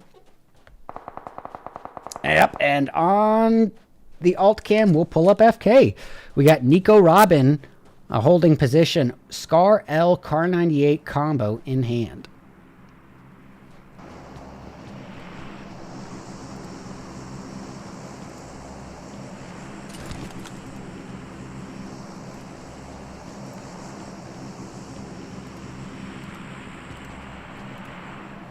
Yeah, this is just a battle of patience, ladies and gentlemen.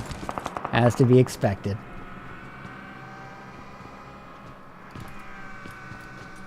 Oh, but the nade! The nade almost eliminates Wendy right there! Oh my goodness, Shadia.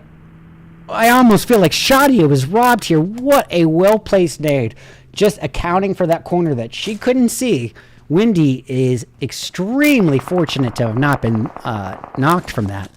Walito has the real opportunity here as well if Reina is not aware of Walito's location. But the shots onto Glitzy are certainly going to give her positioning up immediately. However, she still does have high ground over Reina. The only thing that they could do right here is get the utilities thrown up or flank rotate up the end of the back of the hill. And that would be a bit of a tough to rotate around there without Walito going and just shooting down.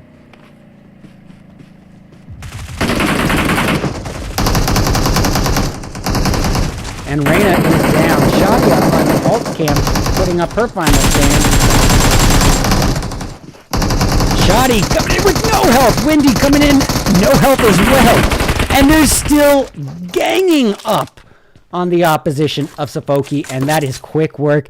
Just like that, the Witchers showing a huge improvement and securing their first 4 eliminations of the game and carrying on as a full 4-piece. All right, what else is happening on the playing field? Not much yet. All this noise and commotion. Yeah, the zone here isn't very large, but if you take note of just how much of the zone is this cluster of compounds, this half of a city of Los Leones, basically, there's tons of positions to hold, even if you're 20 feet, 30 feet away from an opposition. There's just so much cover to take with that much buildings congestion.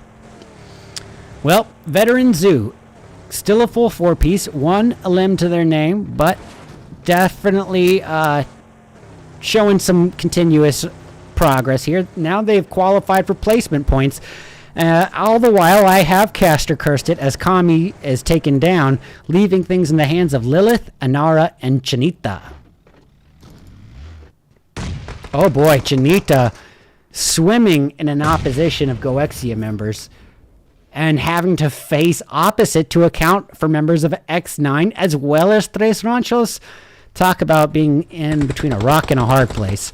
Well, Taro of GOEXIA doing some quick work, and now Chinita. All this moving around from the second story could probably work against her. I don't think that GOEXIA knew of her position until she moved around, but I could be wrong. Either way, Chinita with that Glacier UMP 45 making a quick work of it. However, she does take some retaliatory damage and is brought down to half health, but is able to secure that thirst.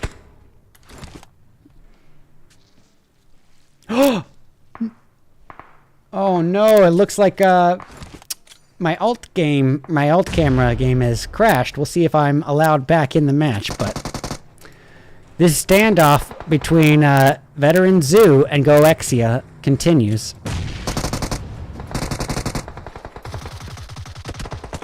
Lilith and Chinita and Anara in a 3v3 confrontation against rival Hala and Taro. Chinita making good use of those utilities, keeping the pressure on GOEXIA. Rival swallowing some damage, but from where I could not say. Oh, well, Chanita is downed like a bad habit, leaving it as a 3v2. Oh, but it could have been even at the hands of XNINE. And here we have it. Anara and Lilith make their stand. Anara shaken down to half health. Retaliating does get the knock on Taro there and then. On Lilith to get this revive on Chanita if possible, meaning Anara's in charge of overwatch and cover fire and providing that distraction long enough for Chanita to be brought back up. And looks like they are able to get her back. Let's see if she's able to heal up in time. She is, and now we are back to a fair fight. And as I say it, Anara 1v3 makes it rain hellfire. 3 birds, 1 nade. Nicely done. Secures 1 thirst and 2 knock/elims. 2 elims to her name. Very nicely done. All right. We are approaching in-game for round 4. Demolition and destruction in that dry, arid desert. We are down to 7 teams, sparsed out across 22 players as we approach in-game for round 4. It is about to be all-out bloodbath warfare. Let's get ready to... Tell you what, we'll go over to Major Pride. At this point, having a much slower paced match than previously. Oop, it is letting me rejoin, thank goodness.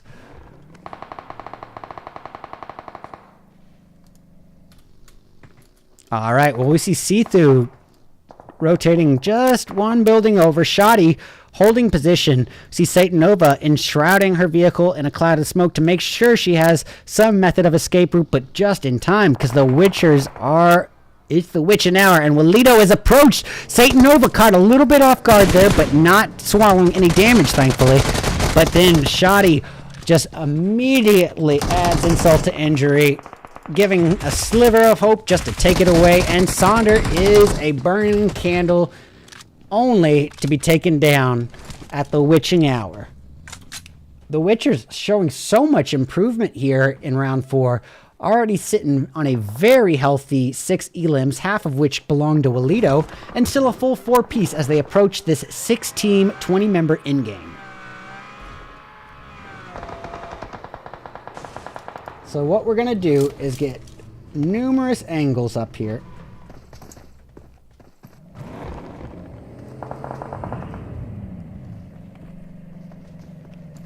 We'll go over on the main screen, just making sure nothing happens between Veteran Zoo and the Witchers.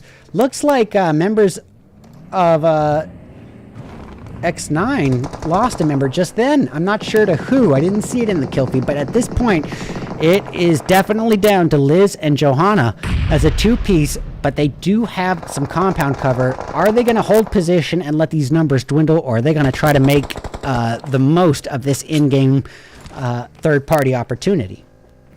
Anissa going to use this opportunity to boost up while she can.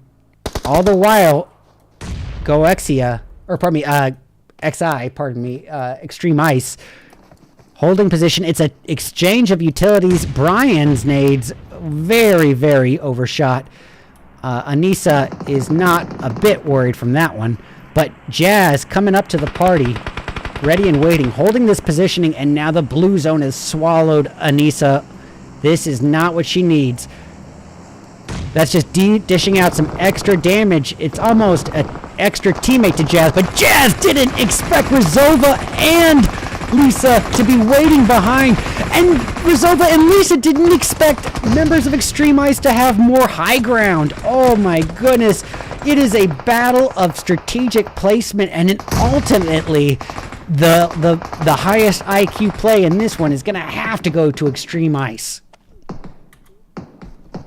Well, Rizova desperate to try to secure a revive, but not a lot of easy opportunity to do so. There's a sliver of cover, and technically, Arizada couldn't see directly below, but luckily, either way, for members of Silently, there's taking third-party shots, warning shots, I should say, from Tres Ranchos, holding Extreme Ice at bay and allowing for Silently to get that revive. And here we have it, ladies and gentlemen, 6 teams across 15 people. Boy, talk about the entire playing field in perspective here. We're going to get eyes on Arizada's perspective, as she is just a solo at this point, but a solo responsible for 66% of the team's elims for the match. Lisa having to make her final stand here. Her teammate Rizova is down for the count. Lisa is in a interesting situation and rotates down to low ground out of necessity. Not exactly what she wanted, but she didn't have a lot of options. Arizada going in, but taken down ultimately by XNINE's Liz. Lisa had an opportunity to third party, but it would have almost certainly compromised her location. And now Liz could be in a world of hurt potentially against members of Veterans. Now look at Veterans just showing a whole different team than we saw in rounds 1 and 2. Serious improvement here, especially coming into round 3, and now maintaining that progress and that improvement into round 4. Well, looks like the Witchers, the only remaining full team left, showing up to the party, but showing up at the most vulnerable positioning possible. Lilith does get the shots out, but compromises her location. So now we have ourselves a 3v4v1. We got Veteran Zoo, the Witchers, and Silently to end this 4th match. Chanita is down for the count, ladies and gentlemen. Walito being revived by Sithu in the alt cam. Tell you what, we're going to go scooch on up on the alt cam as well. Let's get 2 eyes in the sky. Make sure we don't miss anything. Lisa will get her perspective as she tries to enshroud her path forward in a cloud of smoke, trying to give herself a little bit of cover, but with Veteran Zoo above her and Witchers in front of her, everybody is in a vulnerable position at this point. Yeah, we're gonna get this from her position because she was a solo at that point. And ladies and gentlemen, any way you look at it, that has got to be game over. But what an absolute awesome match it was, and so much improvement shown between matches 2 and 4. It's funny, that warm-up match on Miramar is what sometimes you just have to boil it down to. The warm-up match that counted. But now that you got the blood flowing, now that you got your fingers all warmed up, came in ready to do some work. And the Witchers coming in and doing just that, taking that gold medal first place chicken dinner on the tip of their tongue finish with 12 elims. And get this, ladies and gentlemen, 50% of those elims go to Walito alone. Silently, very impressive, grabbing that silver medal second finish and doing so with 5 elims. But the talk of round 4, the credit where credit is due, just massive improvement in Veteran Zoo. Just so much improvement, and going to exemplify just good sports. There's so often, even at the pro levels, you'll find teams that will back out after they have 1 or 2 bad matches. That's not Veteran Zoo. They don't give up. They're here. They're ready to improve any way possible, perfect their skills, and show every other professional team just why they belong here. I have a ton of respect for that. XNINE in 4th place with 4. We got Tres Ranchos coming in 5th with 1 elimination from Pau Pau. 6 is going to go to Extreme Ice with 4, 3 of which go to Arizada. Major Pride in 7th with 4, 3 of which go to Arctica. GOEXIA securing 8th with 6. We got Fasoka in 9th with 0 elims, keeping up that trend. We saw a very different De Muerte here in round 4, eliminated before acquiring a single elimination point of their own or a single placement point. Literally not a single point gained between matches 3 and 4 for de Muerte, which is a huge relief to the remainder of the playing field. DSK, the Darkside Knights, in 11th with 5. We got FY Esports in 12th with 2 from Yapping. Queen Esports having another tough go of it, but hey, you know what? Never keeping their eye off the prize, showing that they are good sports as well, and they're going to take 13th with 1 elim. And lastly, coming in 14th is Galactics with a big old onion. But, ladies and gentlemen, we are 80% through with the day today, but we still have one more match of action, mayhem, and strategy to continue to leave this impact on day one. So, as we return for our 5th and final match back to where it all began, circling back around to starting point, I guess, so to speak, at the very first map ever introduced to the game, Erangel, in just a few short moments, we'll be back with the 5th and final match of the PUBG Mobile Ivy League Females Community Tournament Qualifiers Group A Phase 1. Stick around, be back soon.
Alrighty, ladies and gentlemen, we are back. We are back. We are back with our fifth and our final round of the day for the PUBG Mobile Ivy League Community Women's Tournament, Group A, Stage 1, Match 5 of 5, where it all began, circling back to the starting point of the very first map ever introduced to the game. Of course, I'm speaking of Erangel. And this, as the case was with the last match, this is the participants' opportunity to really determine where they made their errors in round 1 and correct those. But before we get too much into the thick of it, I do want to go ahead and... Oh, it looks like this was a potential thing removed from the chat. I withdraw that. I thought I had the overall scores, but I do not.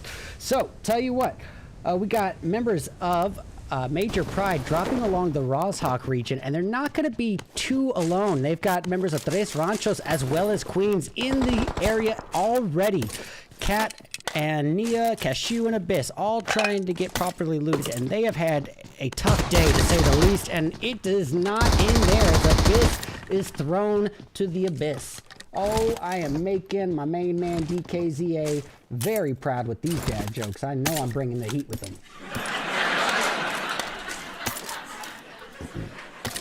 All right, tell you what, we're going to switch on the alt cam angle to Major Pride getting closer in confrontation. Oh, it's going to be Queens going after the opposition and RANCHOS instead. It's down to Cat, Nia, and Cashew. Tell you what, we got two of the same team up on the cam. We don't need that. We'll go ahead and get a little eye in the sky here.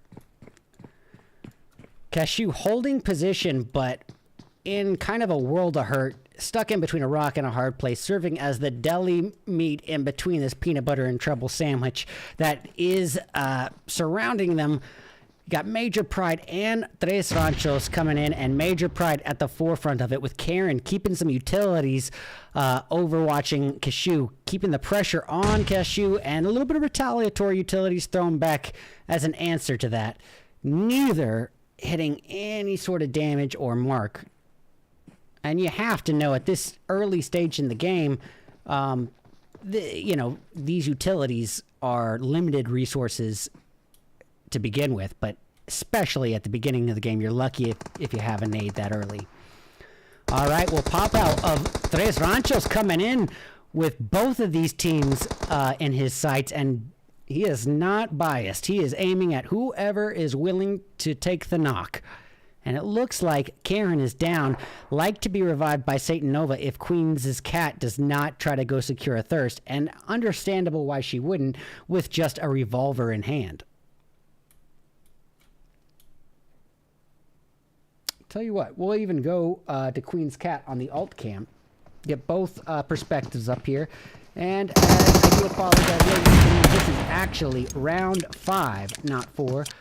Round 5 of 5 of the Ivy League Group A Phase 1. Saunders does get the finish there, and then it's actually Satan Nova who gets the finish on Cat with the HG. And we're already hearing more additional shots, this time from Arctica of Major Pride on the alt cam, but we're going to keep it up on both screens here. Rizza trying to get their fallen teammate covered in smoke here, maybe at least cloud up the trail forward to a teammate, so Pawpaw can at least maybe have a shot at being revived. And Rizza is going to try to come from the back angle, and luckily for her, Saunders has to prioritize a revive on her teammate, Karen. But this puts a lot of opportunity here for Arctica to provide some Overwatch cover fire, or maybe even raise up the pressure here. And she does that in spades with a beautiful nade, taking Pawpaw down. The precision with that nade. All right, Rizza coming in. And Arctica, with literally a little bit over a third of her overall health, was still able to secure the finish. I don't think that the opposition realized Arctica was behind that tree at all. But look here, ladies and gentlemen, we have got 12 teams, 47 people, and quite a lot of space to work with, especially looking at how many of these teams are outside of zone. Going to exemplify another point here, same as it was in round one, so much surface area being covered by water, only further limiting our participants' options in terms of surface area and real estate options. But as it's so early in the match and there's so few people on the board given that surface area, I don't think they need to worry too much. It doesn't need to be a battle for real estate, at least not at this stage. We're going to catch eyes on members of DSK. DSK is, of course, the Darkside Knights, and it looks like Haley and her friend here are just kind of holding position. Beam and Zombie over at the school, not really doing any class lessons, just holding position and waiting for opportunities to present themselves to them. And I think the closest altercation would be between them and Major Pride, or between the Veteran Zoo and members of XNINE. Speaking of which, let's go to Anara and XNINE. Let's catch it from Polly of XNINE's perspective. Polly approaching with the VSS Scar L combo. Anything else happening on the playing field that I might be missing? So far, I don't see anything. But I am going to bring up this DSK Major Pride proximity here on the alt cam just to make sure we don't miss anything. Beam driving fairly close to Major Pride members, but not close enough to warrant an altercation, apparently. Well, Polly is very likely going to be okay, too, if Anara is not aware of Polly's location, even in this close proximity. With this much compounds to kind of congest your eyesight, it's not going to be that unrealistic to think that Polly might be able to get out of there without being spotted.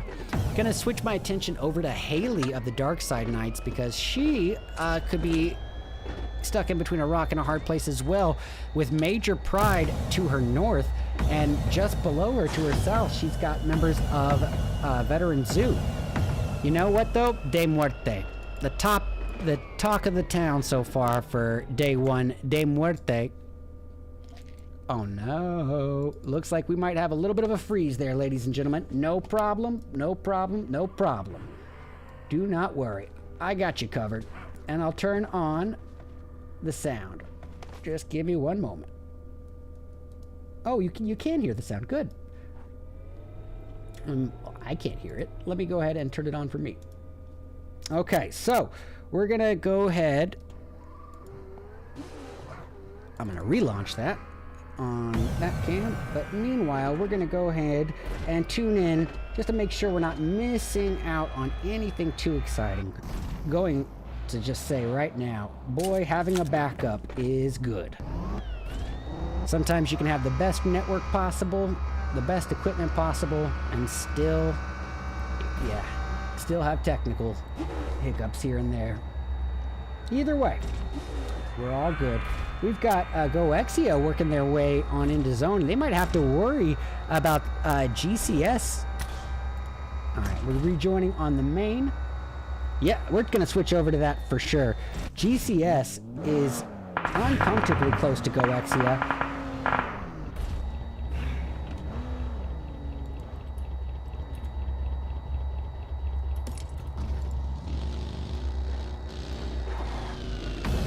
Alright, we are back in business, ladies and gentlemen. Sorry about that. Sometimes you just gotta work with it. But a lot of congestion here towards this new zone. Definitely seems to be a lot of early rotators. Not really sure if that's going to be I don't see how it could be counterproductive realistically, but I don't see it being that beneficial when the zone is this large. At the same time, having said that, there are certain geographical elevation advantages here, like this mountain ridge top could be a nice overwatch for the fight at hand. And let's go ahead and tune into the action. Catching eyes on DSK, we got Beam driving directly next to a member of Silently, somehow not getting the finish there. Zombie coming to just occupy this building, maybe use this opportunity to med up while she can. And Beam zoning in on some veterans here. Kami taking some bullets at the hands of Haley. Haley swallowing some retaliatory damage, and in the vehicle explosion, driving away in a ticking time bomb, and oof, suffering the consequences. And just like that, the Darkside Knights are reduced down to half of their starting lineup. Now it is down to a 2-piece, and that has to change up the standpoint and the tactics somewhat. All right, GCS still holding on as a 4-piece. 0 elims to their name so far, but they've got their eyes set on Silently. And I'll tell you what, on the alt cam, maybe we can catch eyes on members of Extreme Ice in close proximity to Darkside. Yep, and as I say it, Extreme Ice, Headies, I believe, getting that takedown. And oof, a little retaliatory damage thrown back at him. No time to celebrate. Now it's down to Brian, Arizada, and Jazz for Extreme Ice. 4X M4 putting a full spray out to the vehicle and then running out of ammo, trying to retreat to the boulder, a little geographical safety, but not making it there in time, and downed. Luckily, Brian able to throw some smokes on there, cloudy up the situation a little bit, and attempt some revives. Now this could be an opportunity if you're a team like DSK to make an aggressive push forward for some thirst, but it could leave vulnerable angles, especially in terms of whoever comes out victorious in this altercation between GOEXIA and members of Silently.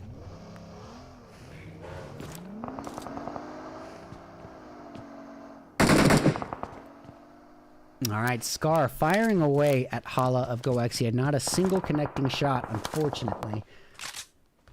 Gonna leave me to wonder where our next bit of altercation is gonna come from. I already know. We're gonna go tune into it right here and now as members of XNINE face off on the alt cam against Major Pride. Tell you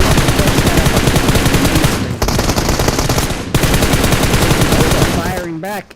Gonna try to secure a revive on her fallen teammate, meaning that Arctica is in charge of the overwatch and cover fire here. Ideally, Sonder as well. I think Sonder is there. Oh, Sigtanova with a nice knock there via utility. Liz gonna try to retaliate with a molly that does not hit the mark. Arctica going for a risky revive. Sigtanova just swallowing fire there. That candle was burning. She lost a lot of the wick, but is able to med back up as she runs in aggressively after Liz. And boy, oh boy, that is going to put a lot of pressure here on Pia. Pia, her final stand is going to be made with a UMP-45, M4, and oh boy, yeah, I mean, one well-placed, well-timed nade could help even the odds, but oof, gonna be a tough one regardless. Gotta give her credit. In this position, she is gonna leave it all out in this room here, completely smoking the room, and maybe even some risky nades.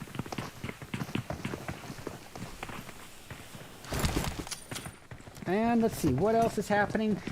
Elsewhere on the map, DSK has a member knocked, but a little bit of space surrounding. Here we go. Keep in mind, everyone, we can see through the smoke, but our participants have a much more difficult time doing so. And ultimately, it was all for naught. Major Pride gonna come out victorious. And look at this, with a very healthy 9 elims and still carrying on as a full 4-piece. This is the Major Pride that we wanted to see, especially in the last match of the day. Catching eyes on De Muerte, we got Matesha relatively close to members of the Witchers. Matesha gonna heal up. Xena holding this nice crescent here atop the hill. not a whole lot happening there. A little bit of downtime as to be expected, but we'll catch eyes on the Witchers and FK. And I'll check the alt cam, make sure we're not missing anything. Major Pride gonna work their way in from the dead zone. Alright, yeah, we'll get both sides of this FK Witcher altercation. A nice takedown by Walito. M4 in hand, and that is a very needed knock. Whether or not, though, he's going to be able, or she's going to be able to take advantage of that and actually secure a thirst, maybe a push forward, I don't see it being a very healthy option.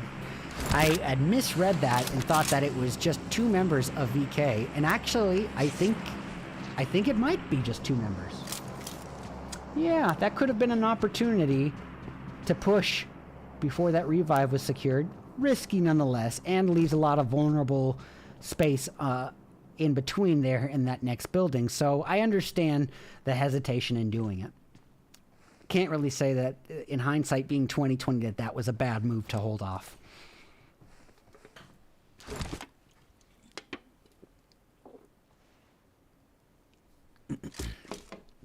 Okay. Well, battle of patience is on our hands, ladies and gentlemen. As to be the case very often in large maps with PUBG Mobile, and large maps were 4 out of the 5 maps that we did today. So, of course, we got our moments of downtime.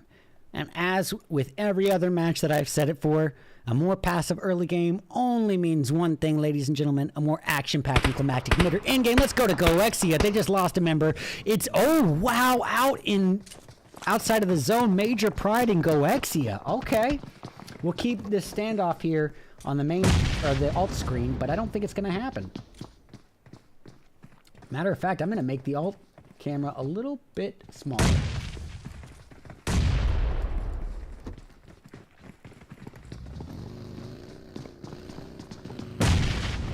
All right, and here we have the push, it looks like, ladies and gentlemen. Taro in a world of hurt. Not as much of a world of hurt as Heroino, but Heroino is actually able to heal there. Oh, the whole first floor. The floor is lava, ladies and gentlemen. Taro not going to risk it. Heroina is down. And that means Major Pride must be the villains of the party here. Taro going to make a final stand here. A spray and pray utility throw, but does get the takedown. 2 takedowns. Oh my goodness. No. 1v3. Taro 1v3s. 1 more to go. 1 left. And Arctica comes in for the clutch. It was so close.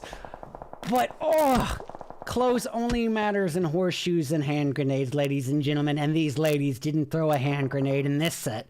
So, oof. But what a final stand. 1v3'd. All for naught. Well, either way, we got XTREME facing off against the Witchers finally. And Jazz, well, the jazz music has stopped playing. And now it's down to Brian and Brian alone for XTREME.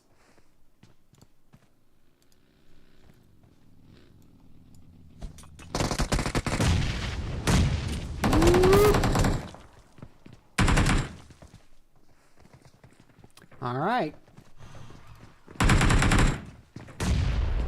Final stand here.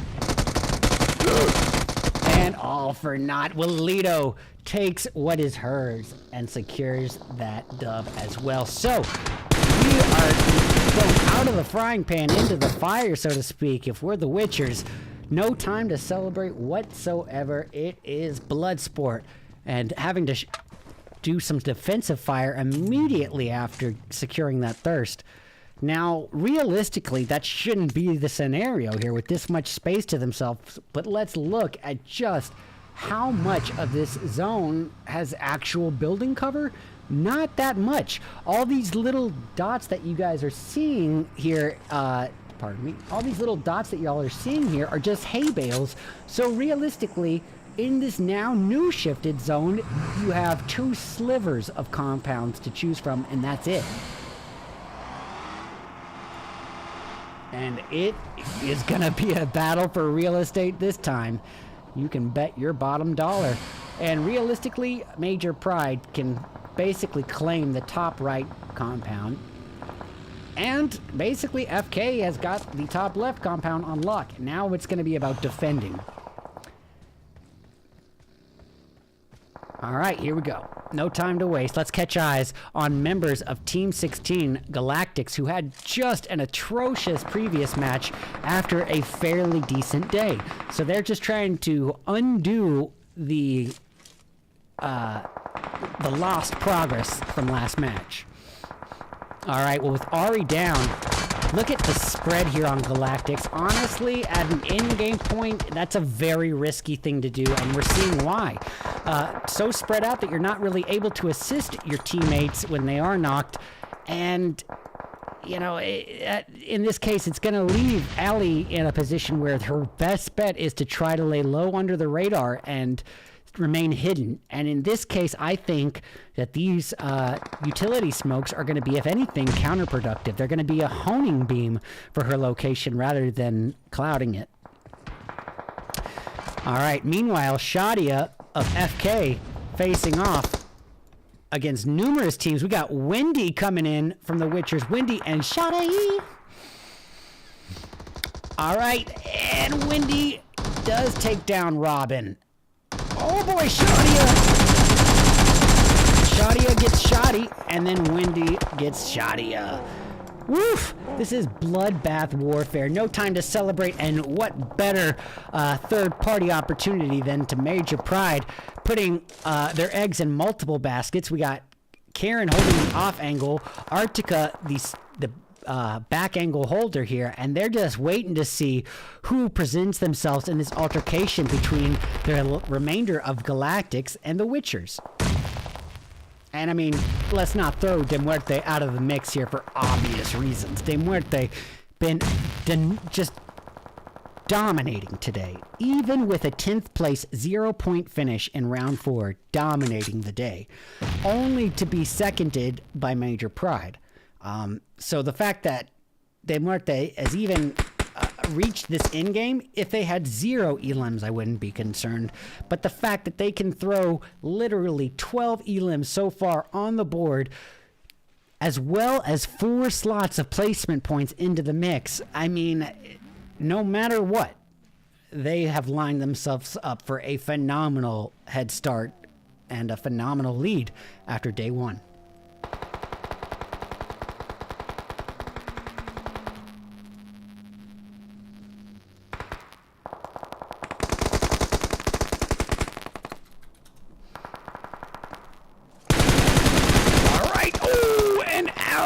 Sent to lobby. Just like that, one sliver peek was all that they needed to take her down. And just like that, ladies and gentlemen, we have approached our final end game of our final match of the day. It is about to be all out bloodbath warfare. Arctica, 4x M4 in hand. We will put up her opposition on the alt screen, and gonna try to make her great rotation with the vehicle. And keep in mind, even if you don't intend to drive the vehicle, that can become last minute cover in an in-game situation. And what a beautiful nade onto Knights by Arctica. Perfectly placed, perfectly thrown. Knights was just defenseless.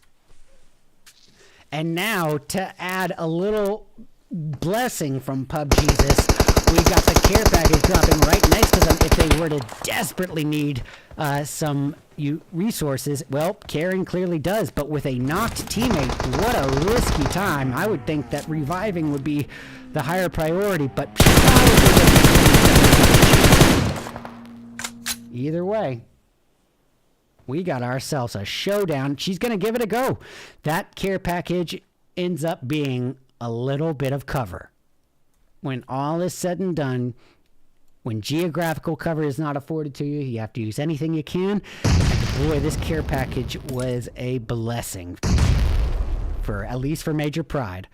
But with De Muerte out, Major Pride and the Witchers, the final two, we got ourselves a 2v4. in favor, oh, let's just say a 1v4 now as Arctica has just been demolished with that nade, and now it is going to be down to Karen and Karen alone. No need for an alt cam. This is her final stand. But hey, we've seen some pretty impressive plays earlier today. We saw a 1v3, almost a 1v4 in this match alone. And Karen taking the bait and standing up. She falls for a trick as old as time. The old spot them out and let the teammates shoot. Well, any way you look at it, ladies and gentlemen, that's game over. But what an absolutely intense day this has been. Unbelievable performances from so many teams here, honestly. And game 5, the Witchers coming in, just total new mindset. And what can you say? I mean, a chicken dinner. 10 placement points to add on to 10 elimination points, 20-point gain in one match. That's a great performance. Now, that's one match. There's also something to be said for consistency, and what more can you say for consistency's sake than to Major Pride and De Muerte? De Muerte had an off match. They had an off match in round 4, I believe it was. It was either round 4 or 3, but eliminated in 10th place with 0 points. But performing so at such an elevated level for the remainder of the day that I think that 0-point gain isn't even going to knock them out of their first place positioning. Not even by the likes of Major Pride, who I do believe did get quite a few placement points in the match that De Muerte was eliminated early. Will it be enough? I don't think Major Pride has performed quite enough to surpass De Muerte for day 1. But, only time will tell. You got to give them credit where credit is due. A 15 elim match, second place finish. So that's going to be what? 8 or 9 placement points plus 15 elim points versus De Muerte, who had, third place. That would be 7 or 6 points plus 12. So we'll say 18 to 19 points for De Muerte. Yeah, because realistically, De Muerte performed at such a high level in round 1 that even with Major Pride in that second place, they were at half the points, almost half the points that De Muerte put up in round 1. So I think this is just going to alleviate that deficit. But, wait, we do have a graphic here for us, and I believe this is just going to be for the Game 5 results, but that's okay. So, as it is, Major Pride getting 21 points in this match. The Witchers getting 20 points total. De Muerte only realistically putting up 4 points less than the first place winners of round 5. So it's not a strong deficit to De Muerte at all. Galactics, really stepping it up there and working their way all the way up to a 4th place overall. And keep in mind, that's with 1 elim point. So realistically, they rode that placement strategy pretty hard, and it paid off. Did it pay off at the level of De Muerte, the Witchers, Major Pride? No. But at the same time, Major Pride and De Muerte for sure are much more comfortable in taking on those confrontation situations. They are not afraid of that fight. They've been very well rehearsed, and everyone on their team is a heavy hitter on a solo situation, let alone as a squad. So, Galactics, I still think that there's something to be said for their strategy, them and Darkside. Not a lot of elims, but look below them on that match 5 placement and total points. No one got more points than them that's beneath them. So take it as you will. All right, SOFOKE in, let's see, that's going to be 7th with 4. We got Veteran Zoo coming in 8th with 4. GOEXIA 9th with 2. Oh, pardon me, not 4. SOFOKE 2. Veteran Zoo 2. GOEXIA 2. Silently and Extreme Ice with 1 point, and below that is the no points. But you know what? Any way you look at it, today has been an absolute onslaught of action, mayhem, strategy, and tactics. A lot of phenomenal professional level plays, some utilities that came from PUBGMOBILE himself, you know, as if sent from the heavens. Especially in that last match, match 5 in-game, to eliminate De Muerte with a utility. Pretty big implications from that. So, you know, only time will tell. But ladies and gentlemen, that is going to be all the matches for day 1. Now, moving forward, we're going to see, you know, if these performances are enough to move straight to finals, or who's going to be sent straight to phase 2. Only time will tell. But I'm going to be taking a brief intermission just to check in, see if we're going to be providing the overall scores on this stream, or if it's going to be released on social media. But either way, ladies and gentlemen, I just have to say it's been an absolute honor and pleasure getting to cast day 1, phase 1 for Group A in the IV PUBG Mobile Community League Season 4, day 1. $500 prize pool. There's so much on the table here. And on top of that, the bragging rights. These are all pro level teams who aren't just here for the money. They're here to send a message to the rest of the playing field. And boy, day 1, De Muerte and Major Pride have left that message out there. Everyone heard it. They heard it on a megaphone. So, it's going to be up to everyone else how they're responding to such a performance, such a tone setter on day 1. Only time will tell. But I hope to see you guys for day 2 coming up in just a few days. And if I don't see you back, I'll be putting up the intermission, and we'll either be coming back with the overall scores, or I hope you all have a great night. Have fun, be safe, and be kind to one another. GG's.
Well, alrighty, ladies and gentlemen, we back already.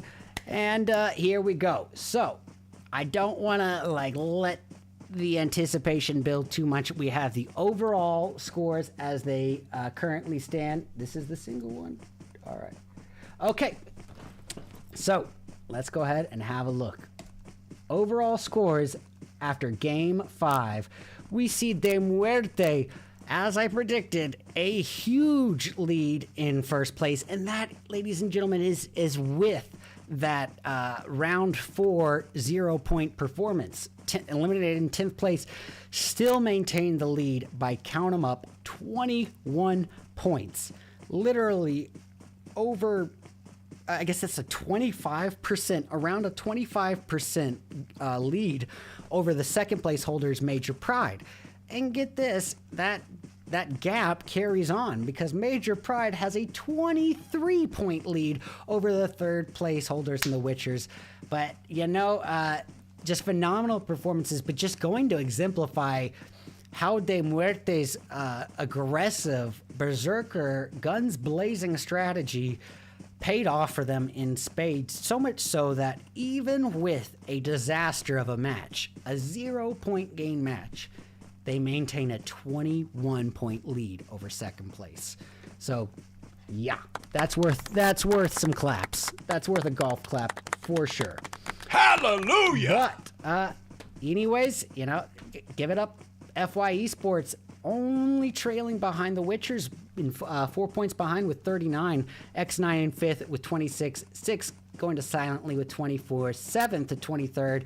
And 8th to Extreme Ice. Now, I believe, I don't want to mislead or misinform here, but of these participants, I do believe a certain portion moves directly on to finals. And if I'm not mistaken, I believe it's literally like 8 teams or something like that. So let me just do a double check here. Make sure I don't want to misinform anybody. So phase 1, Group A plays 2 days. Group B plays, yep, so teams are split into 2 groups, A and B, 10 matches. So they've got 5 matches under the board today. So we have the next day of qualifiers for Group A. But half of those matches have already been spoken for, so only 5 more matches to decide who is going to be the advancing teams that move straight on to the finals. Or, pardon me, to Phase 3. Phase 3 is what we'll call it. Well, I think you can safely bet that De Muerte and Major Pride and the Witchers all have a nice cushion, a nice foot in the door to Phase 3, especially after today's performances. But anything can happen. We've all seen the nature of PUBG Mobile esports. The only thing that you can truly predict is unpredictability. So until next time, ladies and gentlemen, I've been RedEyes Casting. I hope that you guys enjoyed the commentary, and I'll be back at you next time for day 2. Anyways, hope you all have a great night. Have fun. Be safe. Be kind to one another. Enjoy these highlights. Maps with PUBG Mobile, and large maps were 4 out of the 5 maps that we did today. So, of course, we got